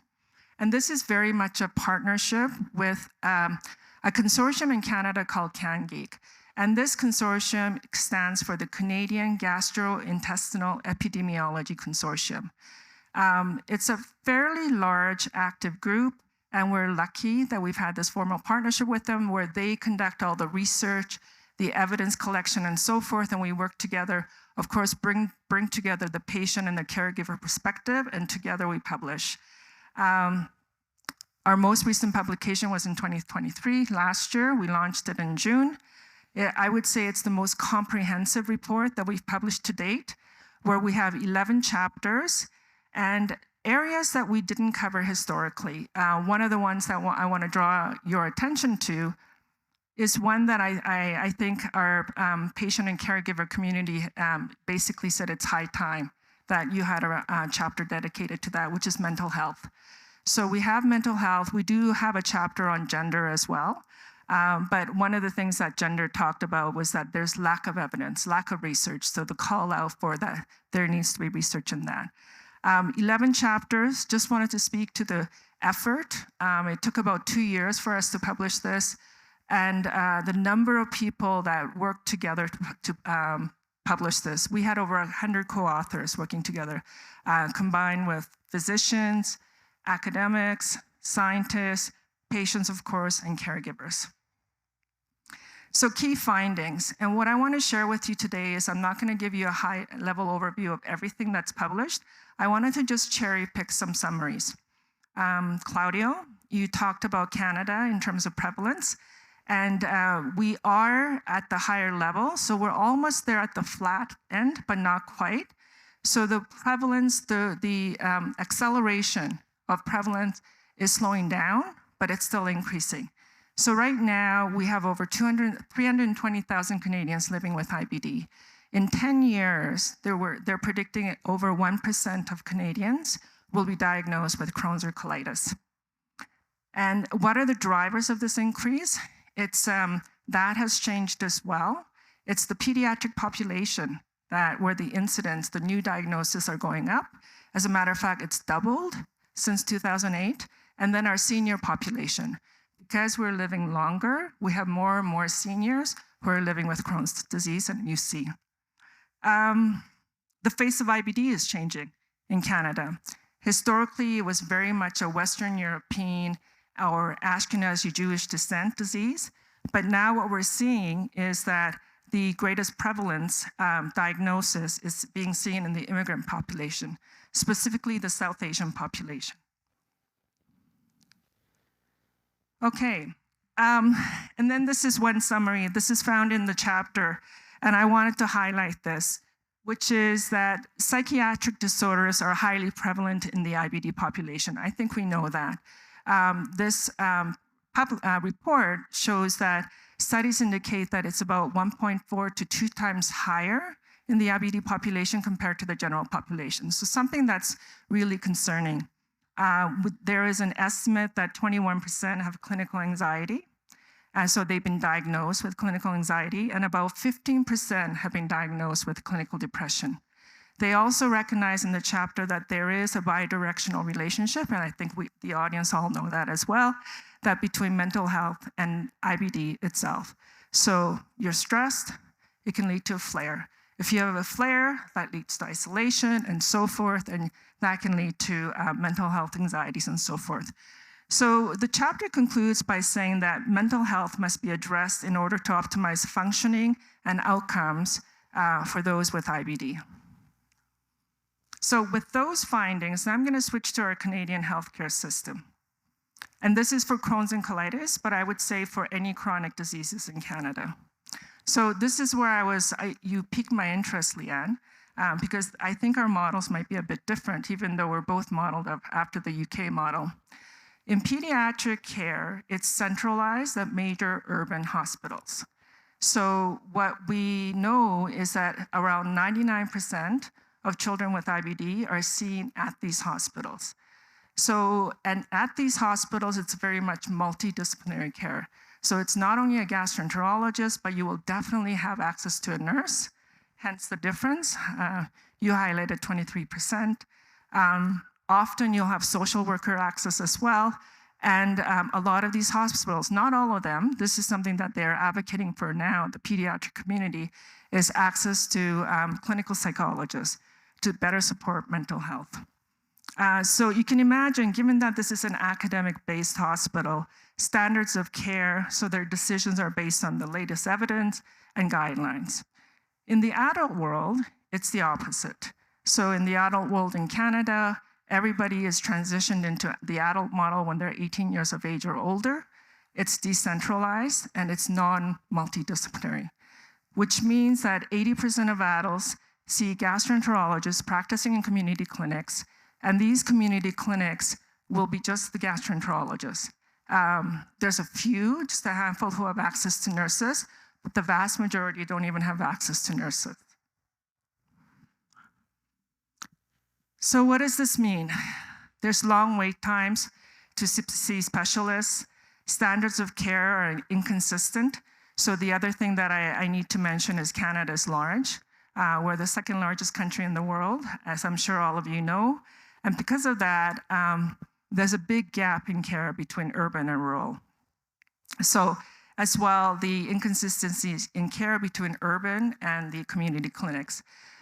Just to give you an example, there was a study that was conducted out of Alberta, which is one of the provinces in Canada, on studying the use of chronic steroids in academically based hospitals versus those in community clinics. And what they identified was there was a propensity to prescribe longer-term steroid use in community clinics compared to academic sites. Lack of resources, like I talked about, which adds to the burden of the community gastroenterologist.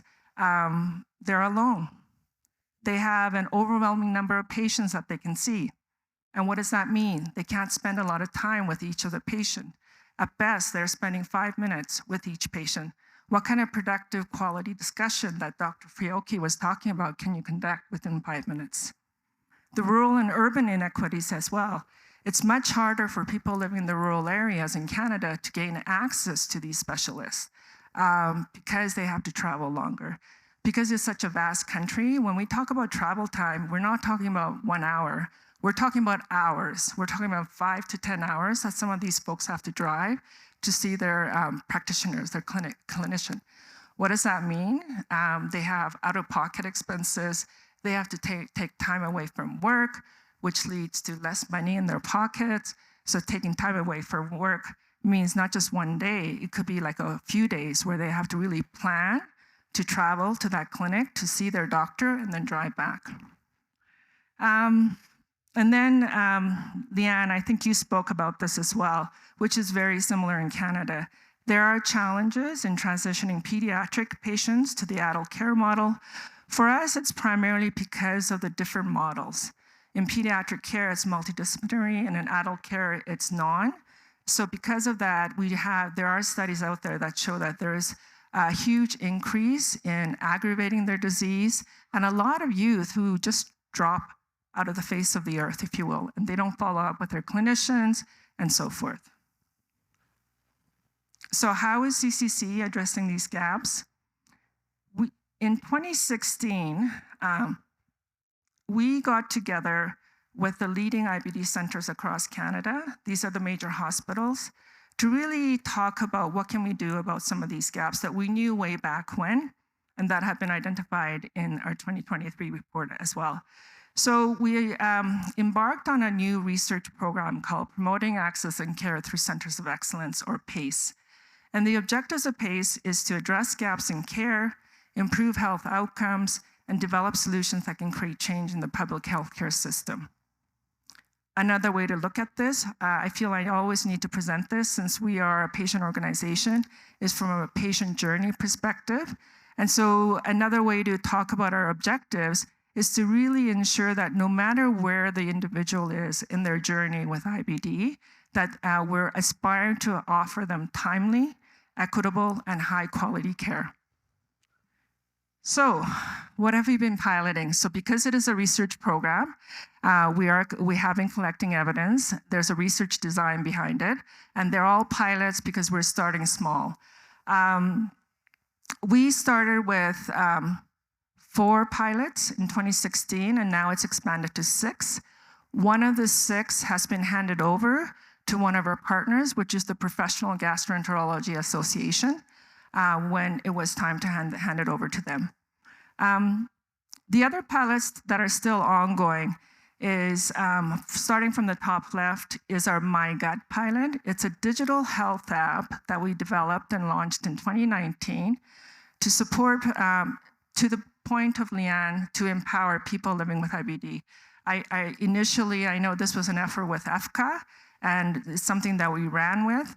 And behind My Gut, what we've done as well is we've developed a provider portal. So that there's a provider portal that's connected to My Gut, and through that, the providers can actually access all the patient data that they're inputting. And the patient data are PROs, so patient-reported outcomes, the HBI, and the P-Mayo scores. And through that, the providers can keep track of their patients in between doctor's visits to see how they're doing. This was initially piloted in 2 academic sites. There was some good evidence to show that this was effective in supporting patients better.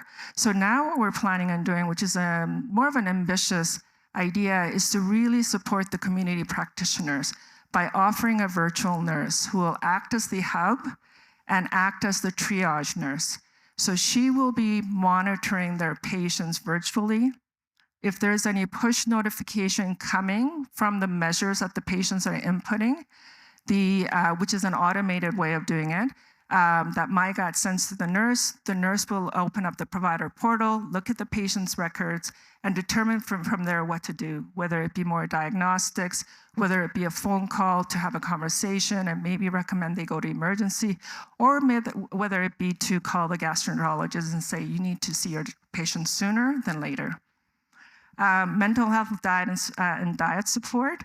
So this is something that I learned, that our gastroenterologists and our IBD nurses, one of the challenges they have is because they're not, and Dr. Fiocchi, I'm sure can speak to this, one of the reasons that they can't help support their patients on the mental health side, in Canada at least, is because they've never been trained. And secondly, from a very practical perspective, there's legal liabilities that they have to take into consideration. So because of that, one of our leading gastroenterologists, who has been working very closely with a clinical psychologist and a nutritionist, are right now in the middle of developing a tool that the gastroenterologist can use to screen their patients with a series of questions to see whether they need professional help. And if they do need professional help, then they will refer them to the professional clinical psychologist or nutritionist or whatnot. That is still running. We'll probably have it finished by next year, so we're really excited to start rolling it out nationally. We have a telemedicine program. I know it's not new to any of us since COVID-19.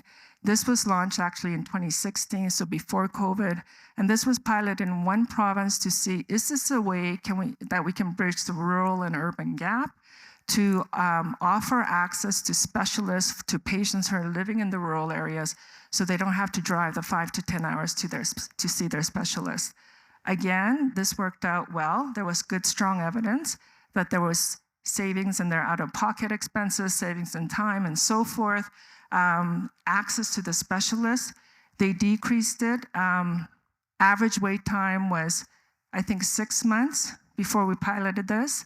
And then with this pilot, average wait time went down to 10 days. So very good results. So now what we're doing in our second phase is rolling it out in each province to see, is this feasible? Because each province has small little differences in how they practice medicine, given that we're a federated nation. So we're trying to see, will this work in the other provinces? Standardizing IBD care, that's something that was piloted in one province as well, and now we're in the stage of nationalizing it to make sure that it's applicable to in all the provinces. And what we mean by that is we have all these wonderful guidelines that are developed by bodies such as EFFCA, the US body, the Canadian body, and so forth, but that's done every 3 to 4 years. And one of the gaps that our clinicians identified is we need to make use of evidence when they become available, rather than waiting for the guidelines. And that's what these clinical care pathways are. We have a vast working group of clinicians and experts across Canada that have identified 16 clinical care pathways that they wanted to develop to standardize care. So it doesn't matter whether you're being seen by someone at a hospital or at a community clinic. This is a digital solution, so any practitioners can gain access to these CCPs. The last one is the youth to adult transition. We have been piloting this for 2 years, and we will be concluding that next year. So something else that we're really excited about. So essentially to say, if it wasn't clear, all of these solutions we've been working on are digital solutions. And so the idea is to consolidate all of these when they've passed the pilot stage to really bring it into a one-stop shop for both the patients, so they can gain access to all of this, as well as the provider. So essentially, I'm going to end with this figure, which essentially shows our vision of what we're trying to do with PACE, really to pilot out a virtual hub and spoke model that allows for that equitable access, the timely access, and the high quality standards of care, no matter where you live in Canada and who you are. Thank you.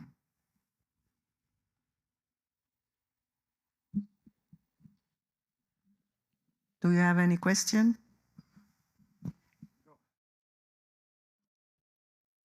Excellent, Kate. We have to invite you to Australia to talk about the virtual spoken hub. You will must, because we need it desperately. I can imagine. You're pretty large too. It's interesting though, isn't it? Across countries, you know, you were talking about the clinical care in the pediatric area being multidisciplinary in Canada. Yeah. And, you know, it's the reverse in Australia. So we have good multidisciplinary care for adults. So they get access to psychologists in the public area. Yes. Private, not as good, but the public is the predominant. But in the children, no. So, you know, there are these differences across country, even though our countries are very similar in terms of health system, having private, public mix. Yeah, so, fascinating. Well, both what I talked about, the community practice and the pediatric, they're all public. So all the community practitioners are reimbursed by our governments. So in these cases, it's provincial jurisdiction. So the provinces reimburse the community practitioners. But that's one of the challenges, and hence why the community practitioners cannot hire nurses, cannot hire social workers, because in terms of their reimbursement model, it's not enough to support them. The other thought that I had when you were talking was about how applicable this work is to chronic disease as a global problem, non-communicable chronic conditions. Yeah. And one of the things that we're doing is working very closely with many other patient organisations in chronic disease. So I sit on an organisation which is called the Australian Patients Advocacy Alliance, and we're all a lot of complex chronic condition patient organisations are coming together because it's helping us to advocate for system change. And we're seeing good traction with that. So that's where I'd like to make that connection with the virtual stuff. That's great. Yeah. Thank you.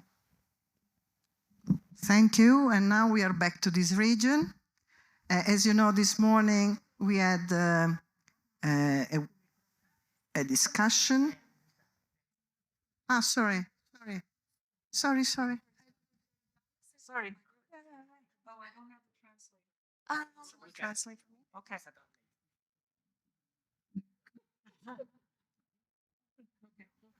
Gracias. Usted habla sobre el cambio de la atención en el servicio en la infancia a la adultez y cómo hay un empeoramiento de la salud de los pacientes porque la atención deja de ser integral. En México ocurre algo similar porque a pesar de que nuestro sistema de salud está fragmentado, cuando los padres tienen seguridad social pueden brindarla a los hijos. Entonces, los niños, bueno, al pasar a cierta edad, en específico de 18 a 25 años, dependiendo del caso, pierden esta seguridad social y los avances que se tenían en el tratamiento se pierden. Entonces, usted comenta sobre, bueno, de manera general, el proyecto piloto o el manejo que se le está tratando de dar a esta situación en su país.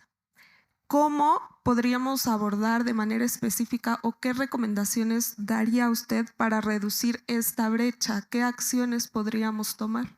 Gracias.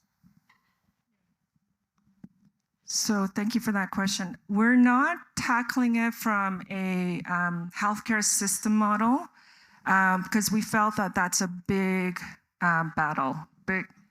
So what we decided to do is come up with something that the youth themselves can take control over. So essentially empowering them more. So it's a psychosocial model that we're testing.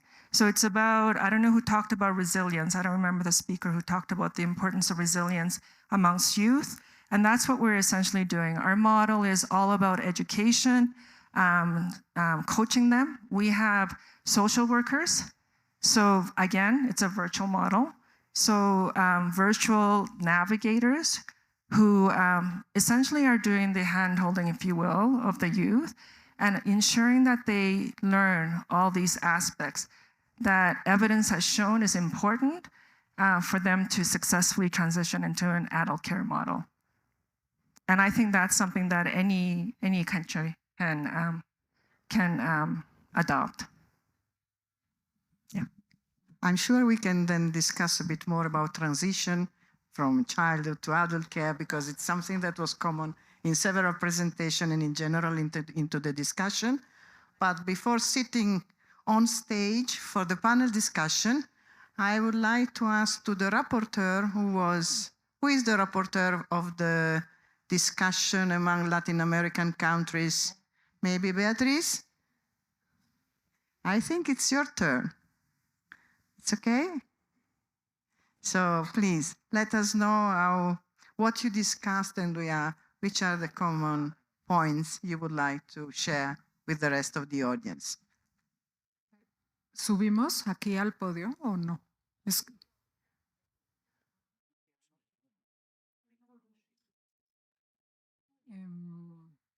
Bueno, yo voy a hablar en español.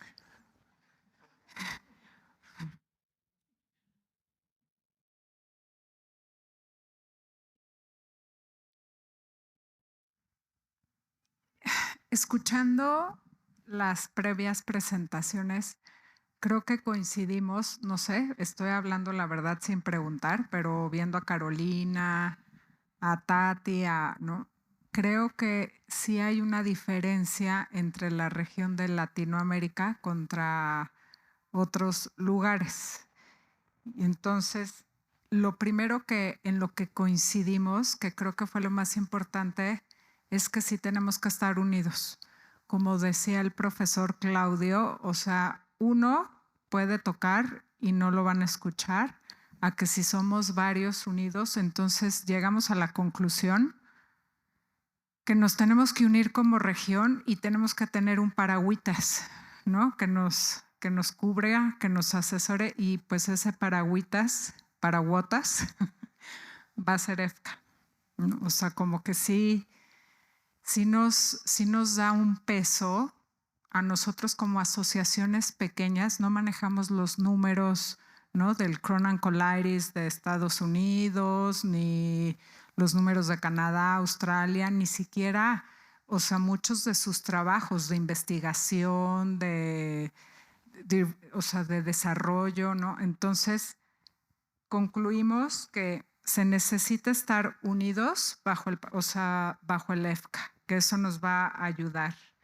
Que necesitamos crear datos. Otra cosa que platicamos a nivel regional, que realmente no existen registros nacionales por país. O sea, es muy difícil. Existen estudios epidemiológicos que alguno ha hecho, el de Uruguay quizá, que ya tiene tiempo, ¿no? El de México con el doctor Yamamoto, que fue, un estudio muy concreto. Entonces, necesitamos crear registros para generar los datos duros, ¿no? Estos datos duros nos van a llevar a hacer incidencia en política pública.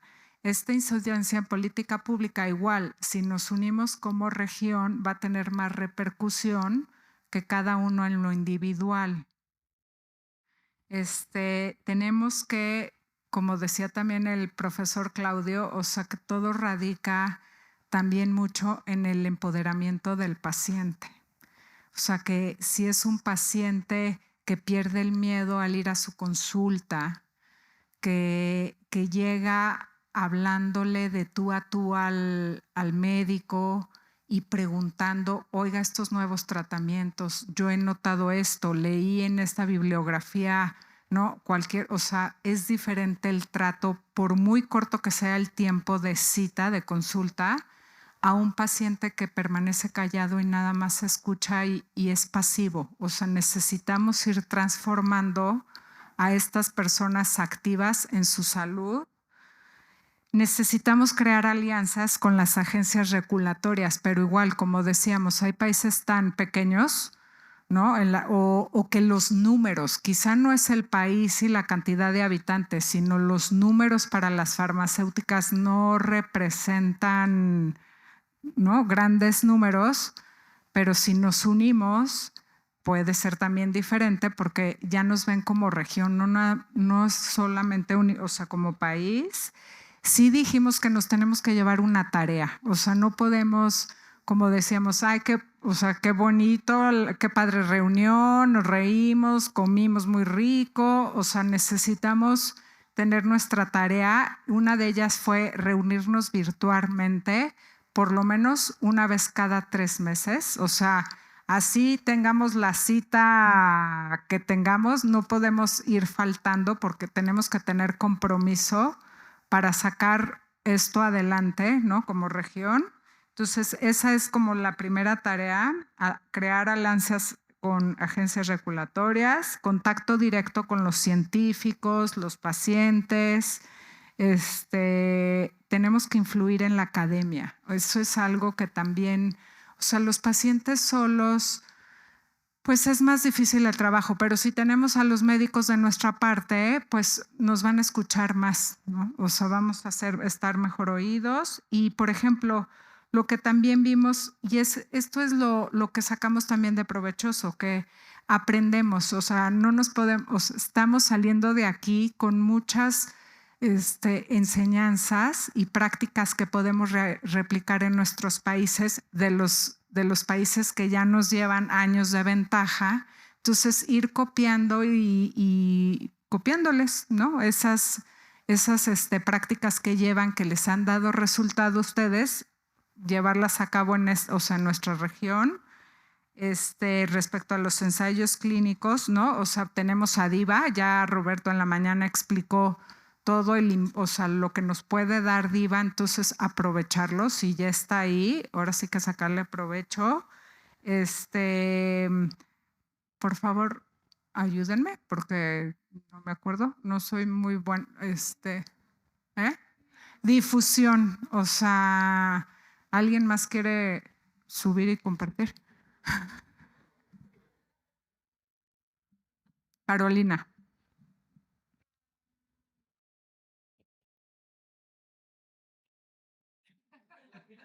Que te pegues el micrófono para que... Sí, la difusión de cómo hacer más visible la enfermedad y que sea una difusión grupal, que todos vayamos bajo la misma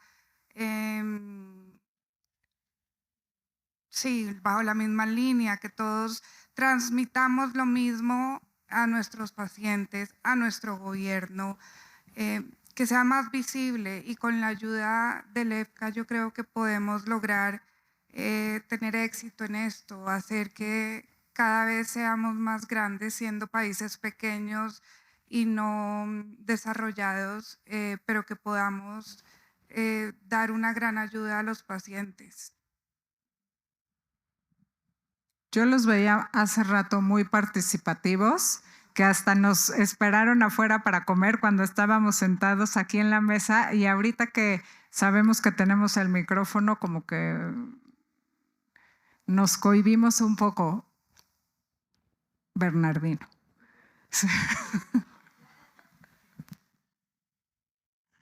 Sí, hablábamos sobre la importancia de crear conciencia en la academia cuando los médicos especialistas se están formando, para así incidir también en que conozcan la enfermedad, porque no todos los gastroenterólogos conocen de Crohn y colitis ulcerativa. Entonces es bueno abrir ahí el abanico para despertar el conocimiento o la especialidad o el interés de ver estos pacientes dentro de la especialidad de la gastroenterología, porque mucho, si ocurre en varios países de lo que estábamos presentes conversando, que llega a la consulta de un gastroenterólogo que no es especialista y no es capaz de diagnosticar una enfermedad, y se va atrasando el diagnóstico, que es uno de los problemas más frecuentes en nuestra región y quizás también en parte de todo el mundo. El diagnóstico es muy, muy complejo, y también salía la idea de hacerlo en la malla curricular de los médicos en general, pero ahí se nos abría demasiado la distancia, y era mejor focalizar hacia acercarnos a la especialidad. ¿Se acuerdan que Roberto como que planteó cuando estábamos en la mesa la discusión de que decía, a ver, todos tenemos, o nosotros como región, y creo que también lo compartimos con los demás países, el problema del diagnóstico, ¿no? Que queremos que sea rápido y que tengan acceso a tratamiento lo más rápido posible, y que decía Roberto, ¿qué tan factible? O sea, van a quemar realmente todas sus energías en eso que va, o sea, que es una lucha que todos venimos haciendo ya hace tiempo atrás y implica muchísimo esfuerzo. Entonces, ¿qué dijo? Concéntrense en lo probable, o sea, no, pues sí, un poco en lo inmediato, ¿no?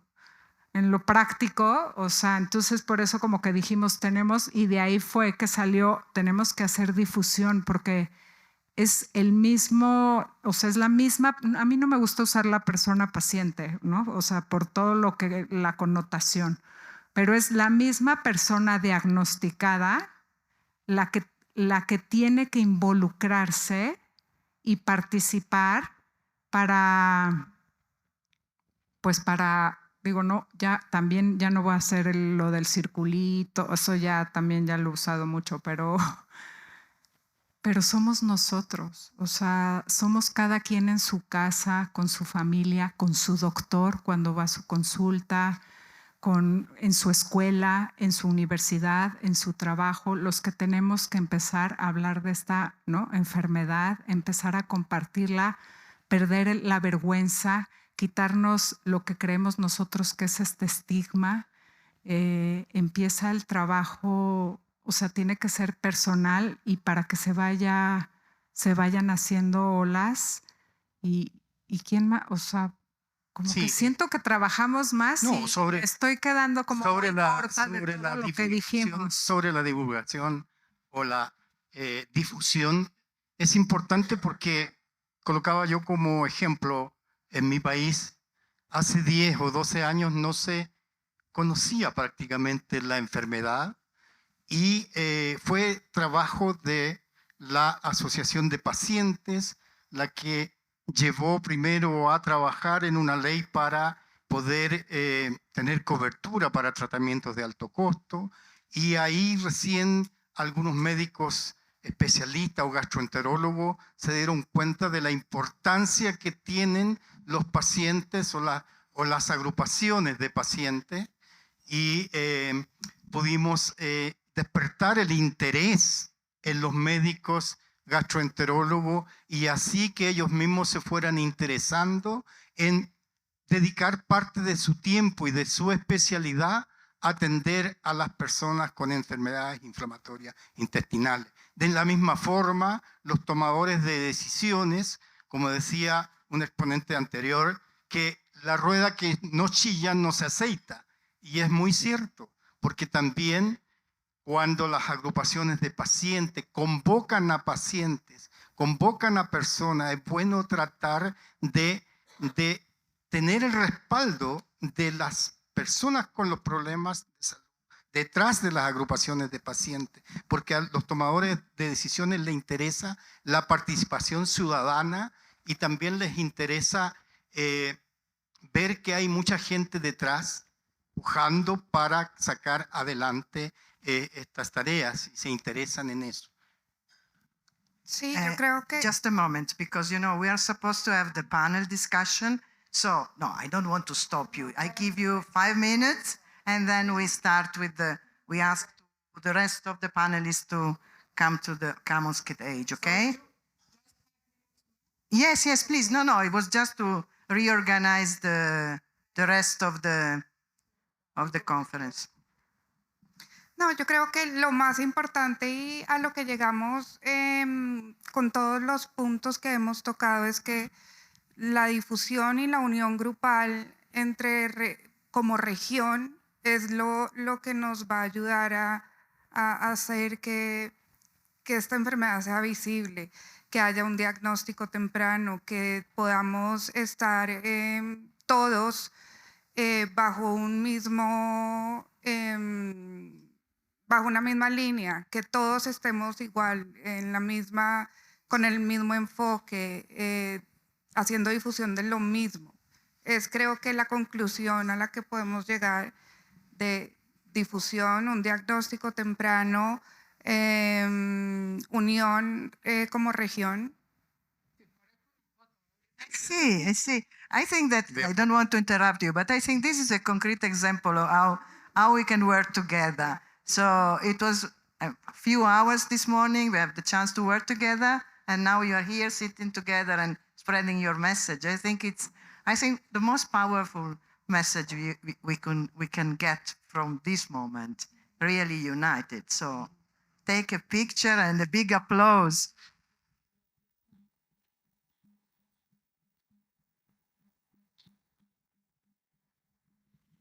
So now I have the task to ask our panelists to sit on stage, please. And where are you? Beatrice, you should jump on as well.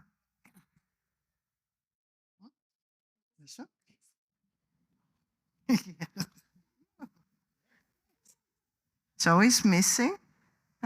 Roberto, okay, and Claudio. So we have just not a lot of time, and also I have to confess that it's not easy to start and to, how can I say, find something to ask you as a starting point, because so many issues and so many commonalities and interesting point has been discussed and presented. But I think that I will start from two main elements, and then you will pass the floor, and I just want to have few comments from all of you. One is about empowerment. This was something that was treated from different angles, but the role of patient in any moment of his journey, and sorry, I don't want to use patient anymore, a person with any chronic disease, in our case is IBD, has to be at the center, has to understand what he or she is experiencing, his rights, her rights, and whatever is necessary to handle the disease. So concretely, because I hope that at the end of this round table, we will be able at least to identify some common points that then we can then develop. What do you think it's important to start or to reinforce the empowerment of a person that is experiencing a chronic disease like IBD? You start? Okay, Liane. Thank you, Louisa. A very important step is to encourage people to tell their stories, to talk about their story and what is happening to them. And we find the younger generation is very good at it. They're excellent. We have at the moment a social media campaign, and listening to the children talking about their IBD, it's wonderful. It's just so inspiring. And with the older generation, we are encouraging them to tell their story in writing in our magazine as well, and getting their lived experience through different ways, because they're not necessarily willing to do that publicly. But that will change over time. And I think that's a really important step of raising that awareness and a step towards empowerment for individuals. But the other key aspect is there's two other important areas: making sure you have really good information so that you're working on health literacy of your community. And the third thing is having resources that help people better manage their care. So we've developed plans that they can use to make sure they have all the information in one spot and have it to take when they have clinical consultations, to understand what to do when things go wrong. I think this is going to be a yes and, because I agree with everything you just said, Leanne. And I'll add on that patient empowerment is a journey. And so we can't expect a patient or a caregiver or anyone to immediately be ready to tell their story or be ready to have a very candid dialogue with their healthcare professional.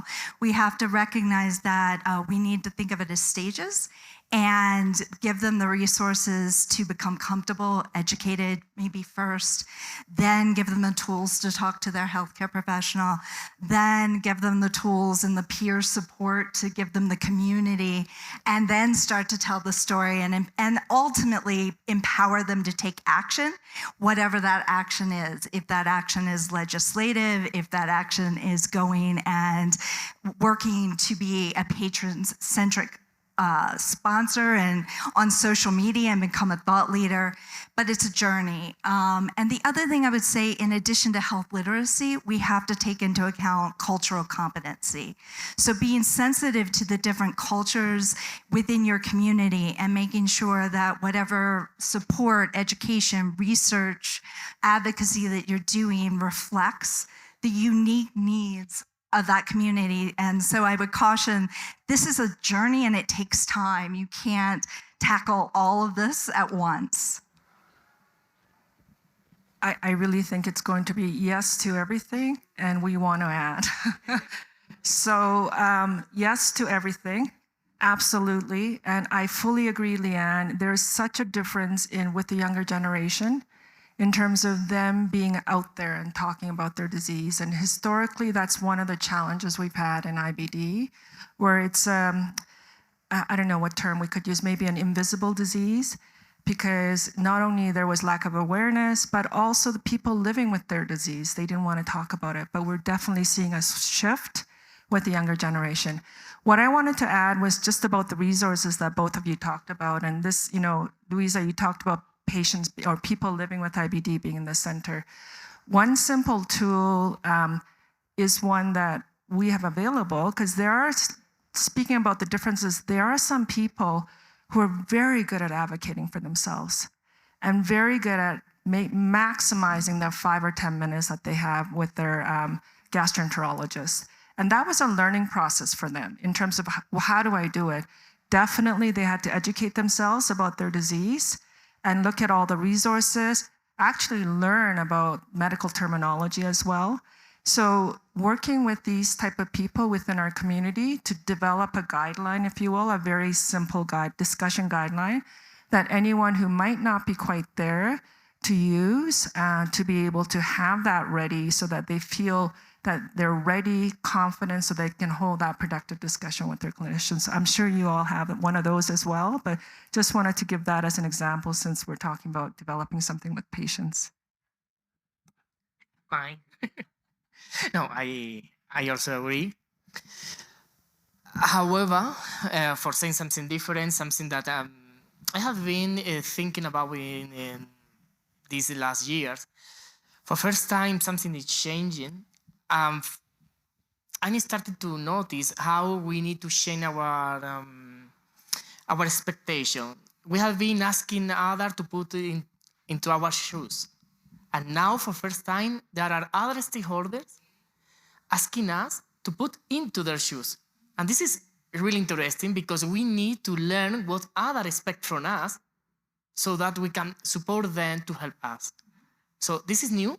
We need to learn that, and we need to understand how we can collect information, meaningful information, so that they can make with us a better decision on behalf of our community.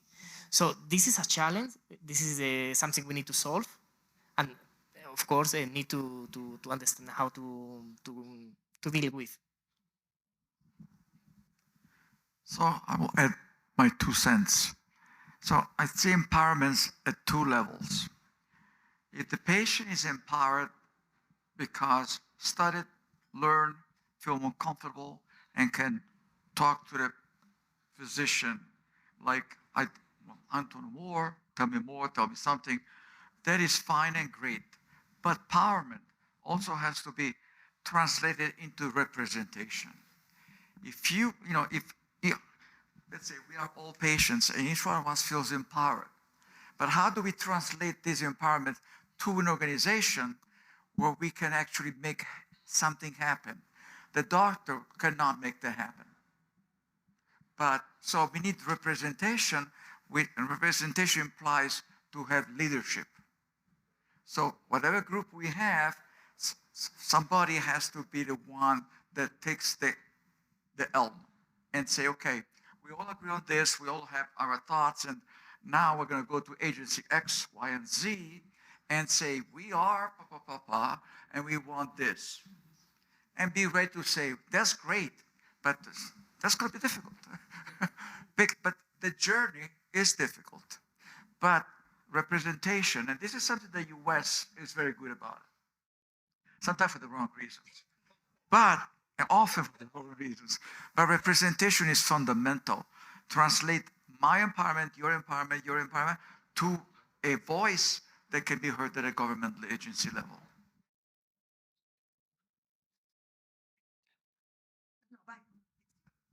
Go, Beatriz. Estaba pensando justo eso, o sea, veo la página y los invito a ver la página de Facebook, de Instagram. Las personas realmente quieren compartir su historia y la comparten y lo hacen. Y si tú te metes a la página ves que son los que tienen more likes, o sea, más que la plática del especialista. Y es justo eso, cómo se hace que todas esas personas que comparten su testimonio llevas la representación a otro nivel.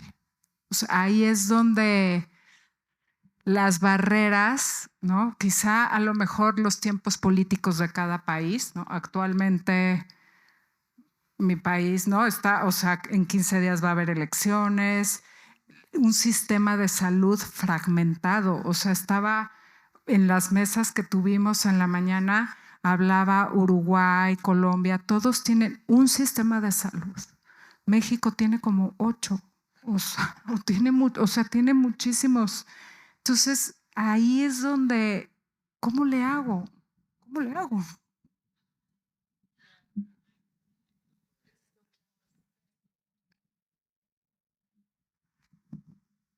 I think this brings up the issue of leadership.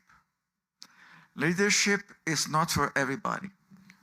You can be competent, you can agree, you can support, but the ability of gathering the ideas of your peers and unify them and able to translate those feelings, those desires, and those demands into cohesive, functional, and credible words is the quality of leaders. There are many leaders in this world. Most of them are no good. Yeah, we have presidents everywhere. So I think there should be the responsibility of, to start at least individual national associations for IBD to choose somebody that is willing to represent the thoughts of the patients and be able to have the ability to transmit this, and especially in Latin America, have the right connections. Because in Latin America, everything works a lot through, I know this was a friend of mine, who was a friend of that, who's a friend of that. In the Anglo-Saxon countries, so to speak, or the Commonwealth country, as I call them sometimes, it's not quite like that. But in Latin America, it's fundamentally. That's the way you get things done. So, again, the solutions must be like treatment for patient is customized. The approach to the agency, to the government, must be customized on each country. Laura, and then Roberto. I'd like to just add, I think trust is really important to establish with your community. And you spoke about the Facebook leader often having the more views than the physician leader. Reaching out to them, understanding them, asking them to join you is one great way. And then building trust within the community because you're listening to them and then taking actions based on their feedback is an important first step to the collective action and really motivating and supporting the community. Just something I wanted to share. Roberto, you wanted to add something? No, just for adding something, for answering her. I'd say, in Spanish we say, hay que echarle cara. Because sometimes I have been many times how patient representative, even with a good connection with the seat and the micro to speak in the right meeting, at the end they remain in silence because they are ashamed. They don't want to make a mistake, and we are entitled to make mistakes. Maybe we can allow us to give them an incomplete answer. That is better than to be quiet. So we shouldn't have fear of that. Okay. Okay, and then since we only have a few minutes to close, just a quick reaction. Comment. Yes, Quick yes, comment. yes. Okay, good. No, free. I just want to mention the word advocacy. And I think every organization, because we do a lot of work with Asia as well, and lots of countries that don't have patient organization, every patient organization must have an advocacy program. And what I would say, a smart advocacy program. So you need to understand what is important that you want to achieve and think about how to engage your community, whether that's people with IBD, their families, carers of people, or the health professional groups. They will come in and you can advocate with them in certain ways. Yes, I think that this is a classic example of starting from different experience and different stages of, for instance, advocacy. We can learn from each other and we can see also adapting approaches, activities, because we need to consider that, as you were mentioning, in Asia, for instance, there is no patient association. But patients have needs and have needs there, as in every other country. So I think that this is an example on how we can really exchange and try to adapt what we are learning or what we are teaching from one country to another one. I was saying earlier that it's difficult to try to find Now, there are a lot of communalities, but to decide which one I want to put on the table and see how we can conclude this day. I just want to suggest that is something that is transversal to advocacy, to networking, because I heard from you that it's important to establish peer relationships with physicians, but also to have good connection with medical societies that can help the community, the patient community, to identify not only the needs, but the solutions, because we are all here also to find solutions to improve quality of life, and I stress quality of care, but also very important quality of life, because it was said in several of your interventions, you can have the better care, but you are still miserable. So this is something, again, that has to be taken into consideration. So I'm wondering if trying to be more visible, that means that visibility has a different meaning in different countries, but also in different stages of the disease itself. And we know, for instance, that young people maybe are much more proactive when it comes to break the silence. We know that elderly people have more difficulties because it is what it is, because they are not used, but not only when it comes to talk to IBD. So, and I also heard, and it's connecting to that, getting more visible maybe means to becoming a global voice that make this invisible visible. That doesn't mean that we have to have all common programs or everything common and etc. But maybe starting from these basic rights. I have a disease. I want that my disease is seriously taken into consideration, even if I look fine, smiling, and it seems that everything is okay. And it means talking to physicians, to having this is also something that was discussed and presented several times.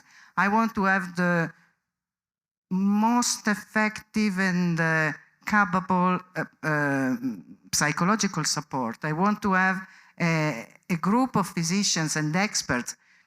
We didn't talk a lot about diet, but this is another aspect. We really need to claim these rights in a global way, because this is something that was common to all your presentations. So my point is, shall we think about getting less invisible together? I start with this time. We start with Professor. Okay, so obviously, what you propose, nobody will disagree with that. As we say, the devil is in the details. Great idea. How do we do it? I think one important level of action is being realistic about what you or your society can achieve. You cannot demand drastic changes because those don't happen anywhere. But sir, I think that at the society level, and in a different way depending on the country and so on, this visibility must be defined and how to become visible, acted upon. And that visibility, no matter how big or small, should be brought to the agency, to the government. And see what kind of success you have, what kind of feedback you get before going globally visible. That's a pretty hard thing to do, become globally visible. So I think that I agree, but I think we should start at the local level, and we improve as we do it, and then once we feel that you have the tools or the representation, the answer, and you have some degree of success, share with the other societies, and then devise mechanisms which are common to all of them. This is going to be a long process, but if you don't start, we'll never get done. Absolutely agree with those comments. One of the things that we do in Australia a lot is we dream about things. And when you look at non-communicable chronic diseases, you know that at the global level, at the World Health Organization level, this is a huge problem for the world, growing problem for the world. And we don't have a voice there. So, you know, I would like to think that we could even establish a network across continents in some way where we could start to talk about how we create a voice. I have seen it happen and been involved in other areas. And that was in the stillbirth area in pediatrics. So there are ways of doing this. The other thing I make a point on is we have World Health Organization goals. We sit neatly under that. So, you know, we need to think. We've had a recent publication in The Lancet talking about the burden, global burden of IBD. Don't know if you've all seen that. If you can get hold of it, you should, because they're clinicians, researchers, epidemiologists across the world who have come together to put in a framework. So clinicians are working globally. So as patient organisations, we need to think how we can do that.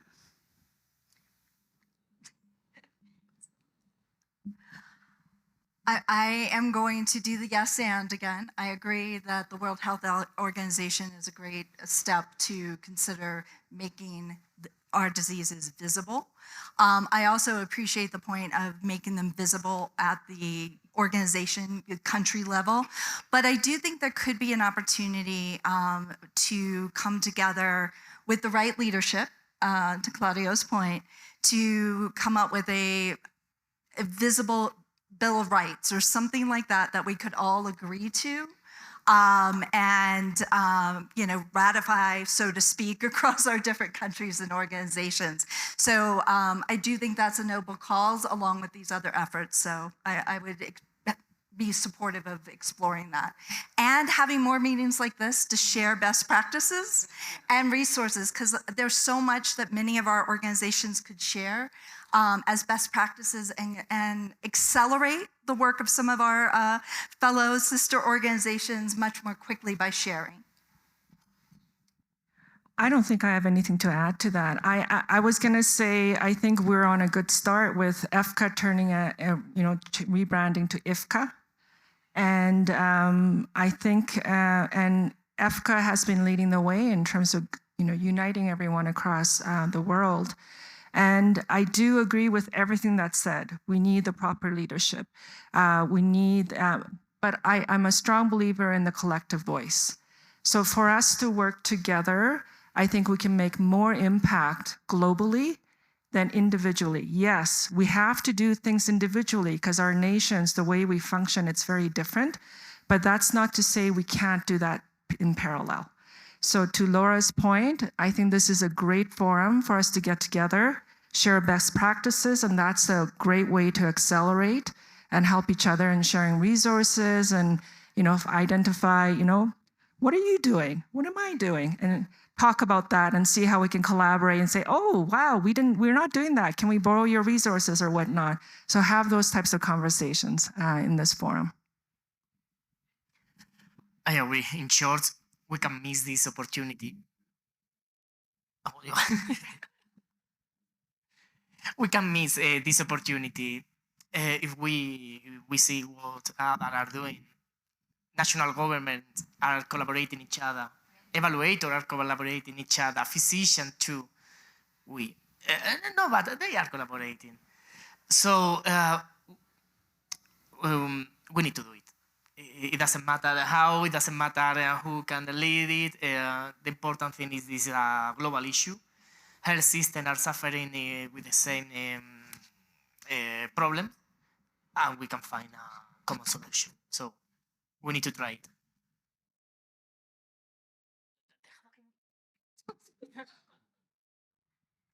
Así como existen países grandes y países chiquitos y hay unos que tienen más representación, ¿no? Y votos en la ONU y otros no y todo, estoy totalmente de acuerdo con ustedes y creo que los chiquitos o la organización chiquita, no se trata del país, sino de los que apenas vamos empezando y vamos, ¿no? Tratando de, o sea, de estas buenas prácticas, de tratando de copiar y todo. Yo me apunto a ser un aprendiz, o sea, yo me apunto a estar globalmente, ¿no? Unida, y es más, por eso propongo quién va a ser la próxima reunión y cuándo. O sea, no nos podemos ir sin decir cuándo nos podemos volver a reunir. Quizá ya no vamos al World IBD, pero, o sea, vamos a, ¿no?, a comentar buenas prácticas y a lo mejor con un compromiso que cada asociación haga, por muy chiquito o grande, pues ahí ya empieza el camino. ¿Quién quiere? Wow. Tenemos Wow. que recaudar fondos también para eso, pero pues para eso también. So, going back to the theme of leadership and representations, what I hear is that we need to have a new meeting, discuss more, bring more people in. At this stage, I think the best way of doing that, at least for the time being, is asking still EFFCA to do it and be responsible for before becoming EFFCA. Because before all the other societies organize themselves and bring speed to the process and get together, somebody has to keep going. And I think EFFCA is the best to do it, is the most qualified, simply because of experience. There's a lot more experience. So at least for the time being, it's on your shoulder. My second name is Atlas, no worries. No, I'm joking. No, I'm looking at the president because I just want to see his reaction. And then we need to conclude, but if you don't mind, since we are the chairman here, I will give him the floor for a couple of minutes. Just 2 seconds to say that today we were very inspiring. We found a very great ideas. And of course, I'm going to close this event answering Claudio's question. Yes, EFFCA will become international. And in my opinion, we should become an international organization where there are all full members and non-associated members until now. So all the country entering will be able to vote and to decide what to do in their organization. It's an open box. Thank you so much. We have the full endorsement of the chairman of EFFCA to start this process together. I can't make any conclusion because we are just at the beginning. So I think it's not wise to draw conclusions. And if you all agree, I would just put together a couple of points that could become the recommendations. One is keep a continuity of this type of exchanges. They could be online. I know that the Latin American group was already thinking about having another meeting online, etc. So I think that, and we can help in keeping alive the network. I think this is a treasure. We can't just leave it in Mexico City. It's fine. I'm not nothing against, but I think that we need to keep on working and developing the common points and keep on learning and building something together. So if you all agree, this is the next concrete step we can do, and we can then decide. We will draft a report that we will circulate it. And it's not a conclusion. If you want, you were saying, Lian, that we are visionary. Yes, I want to be, we need to be. So let me think about, in the next couple of years, or maybe less, to a global forum of all of us working together, being more visible, and really trying to represent all all people with IBD, no matter the severity of the condition, the availability of drugs, and the challenges that each of them are living in their countries. In that way, we can really make the difference. And I hope that you all agree on that, and we keep on rolling and see in which way we can do better in the next years. This is my suggestion. I hope you're all right. And I have to thank you all for your kindness, availability, and the passion you have been putting in this day. I also want to thank someone who is less visible, even less visible, that are the technicians that make this available. I have to say, but when you talked, you, Laura and Liane, we cut the streaming because you wanted the confidentiality. But meanwhile, we got several input from the rest of the world.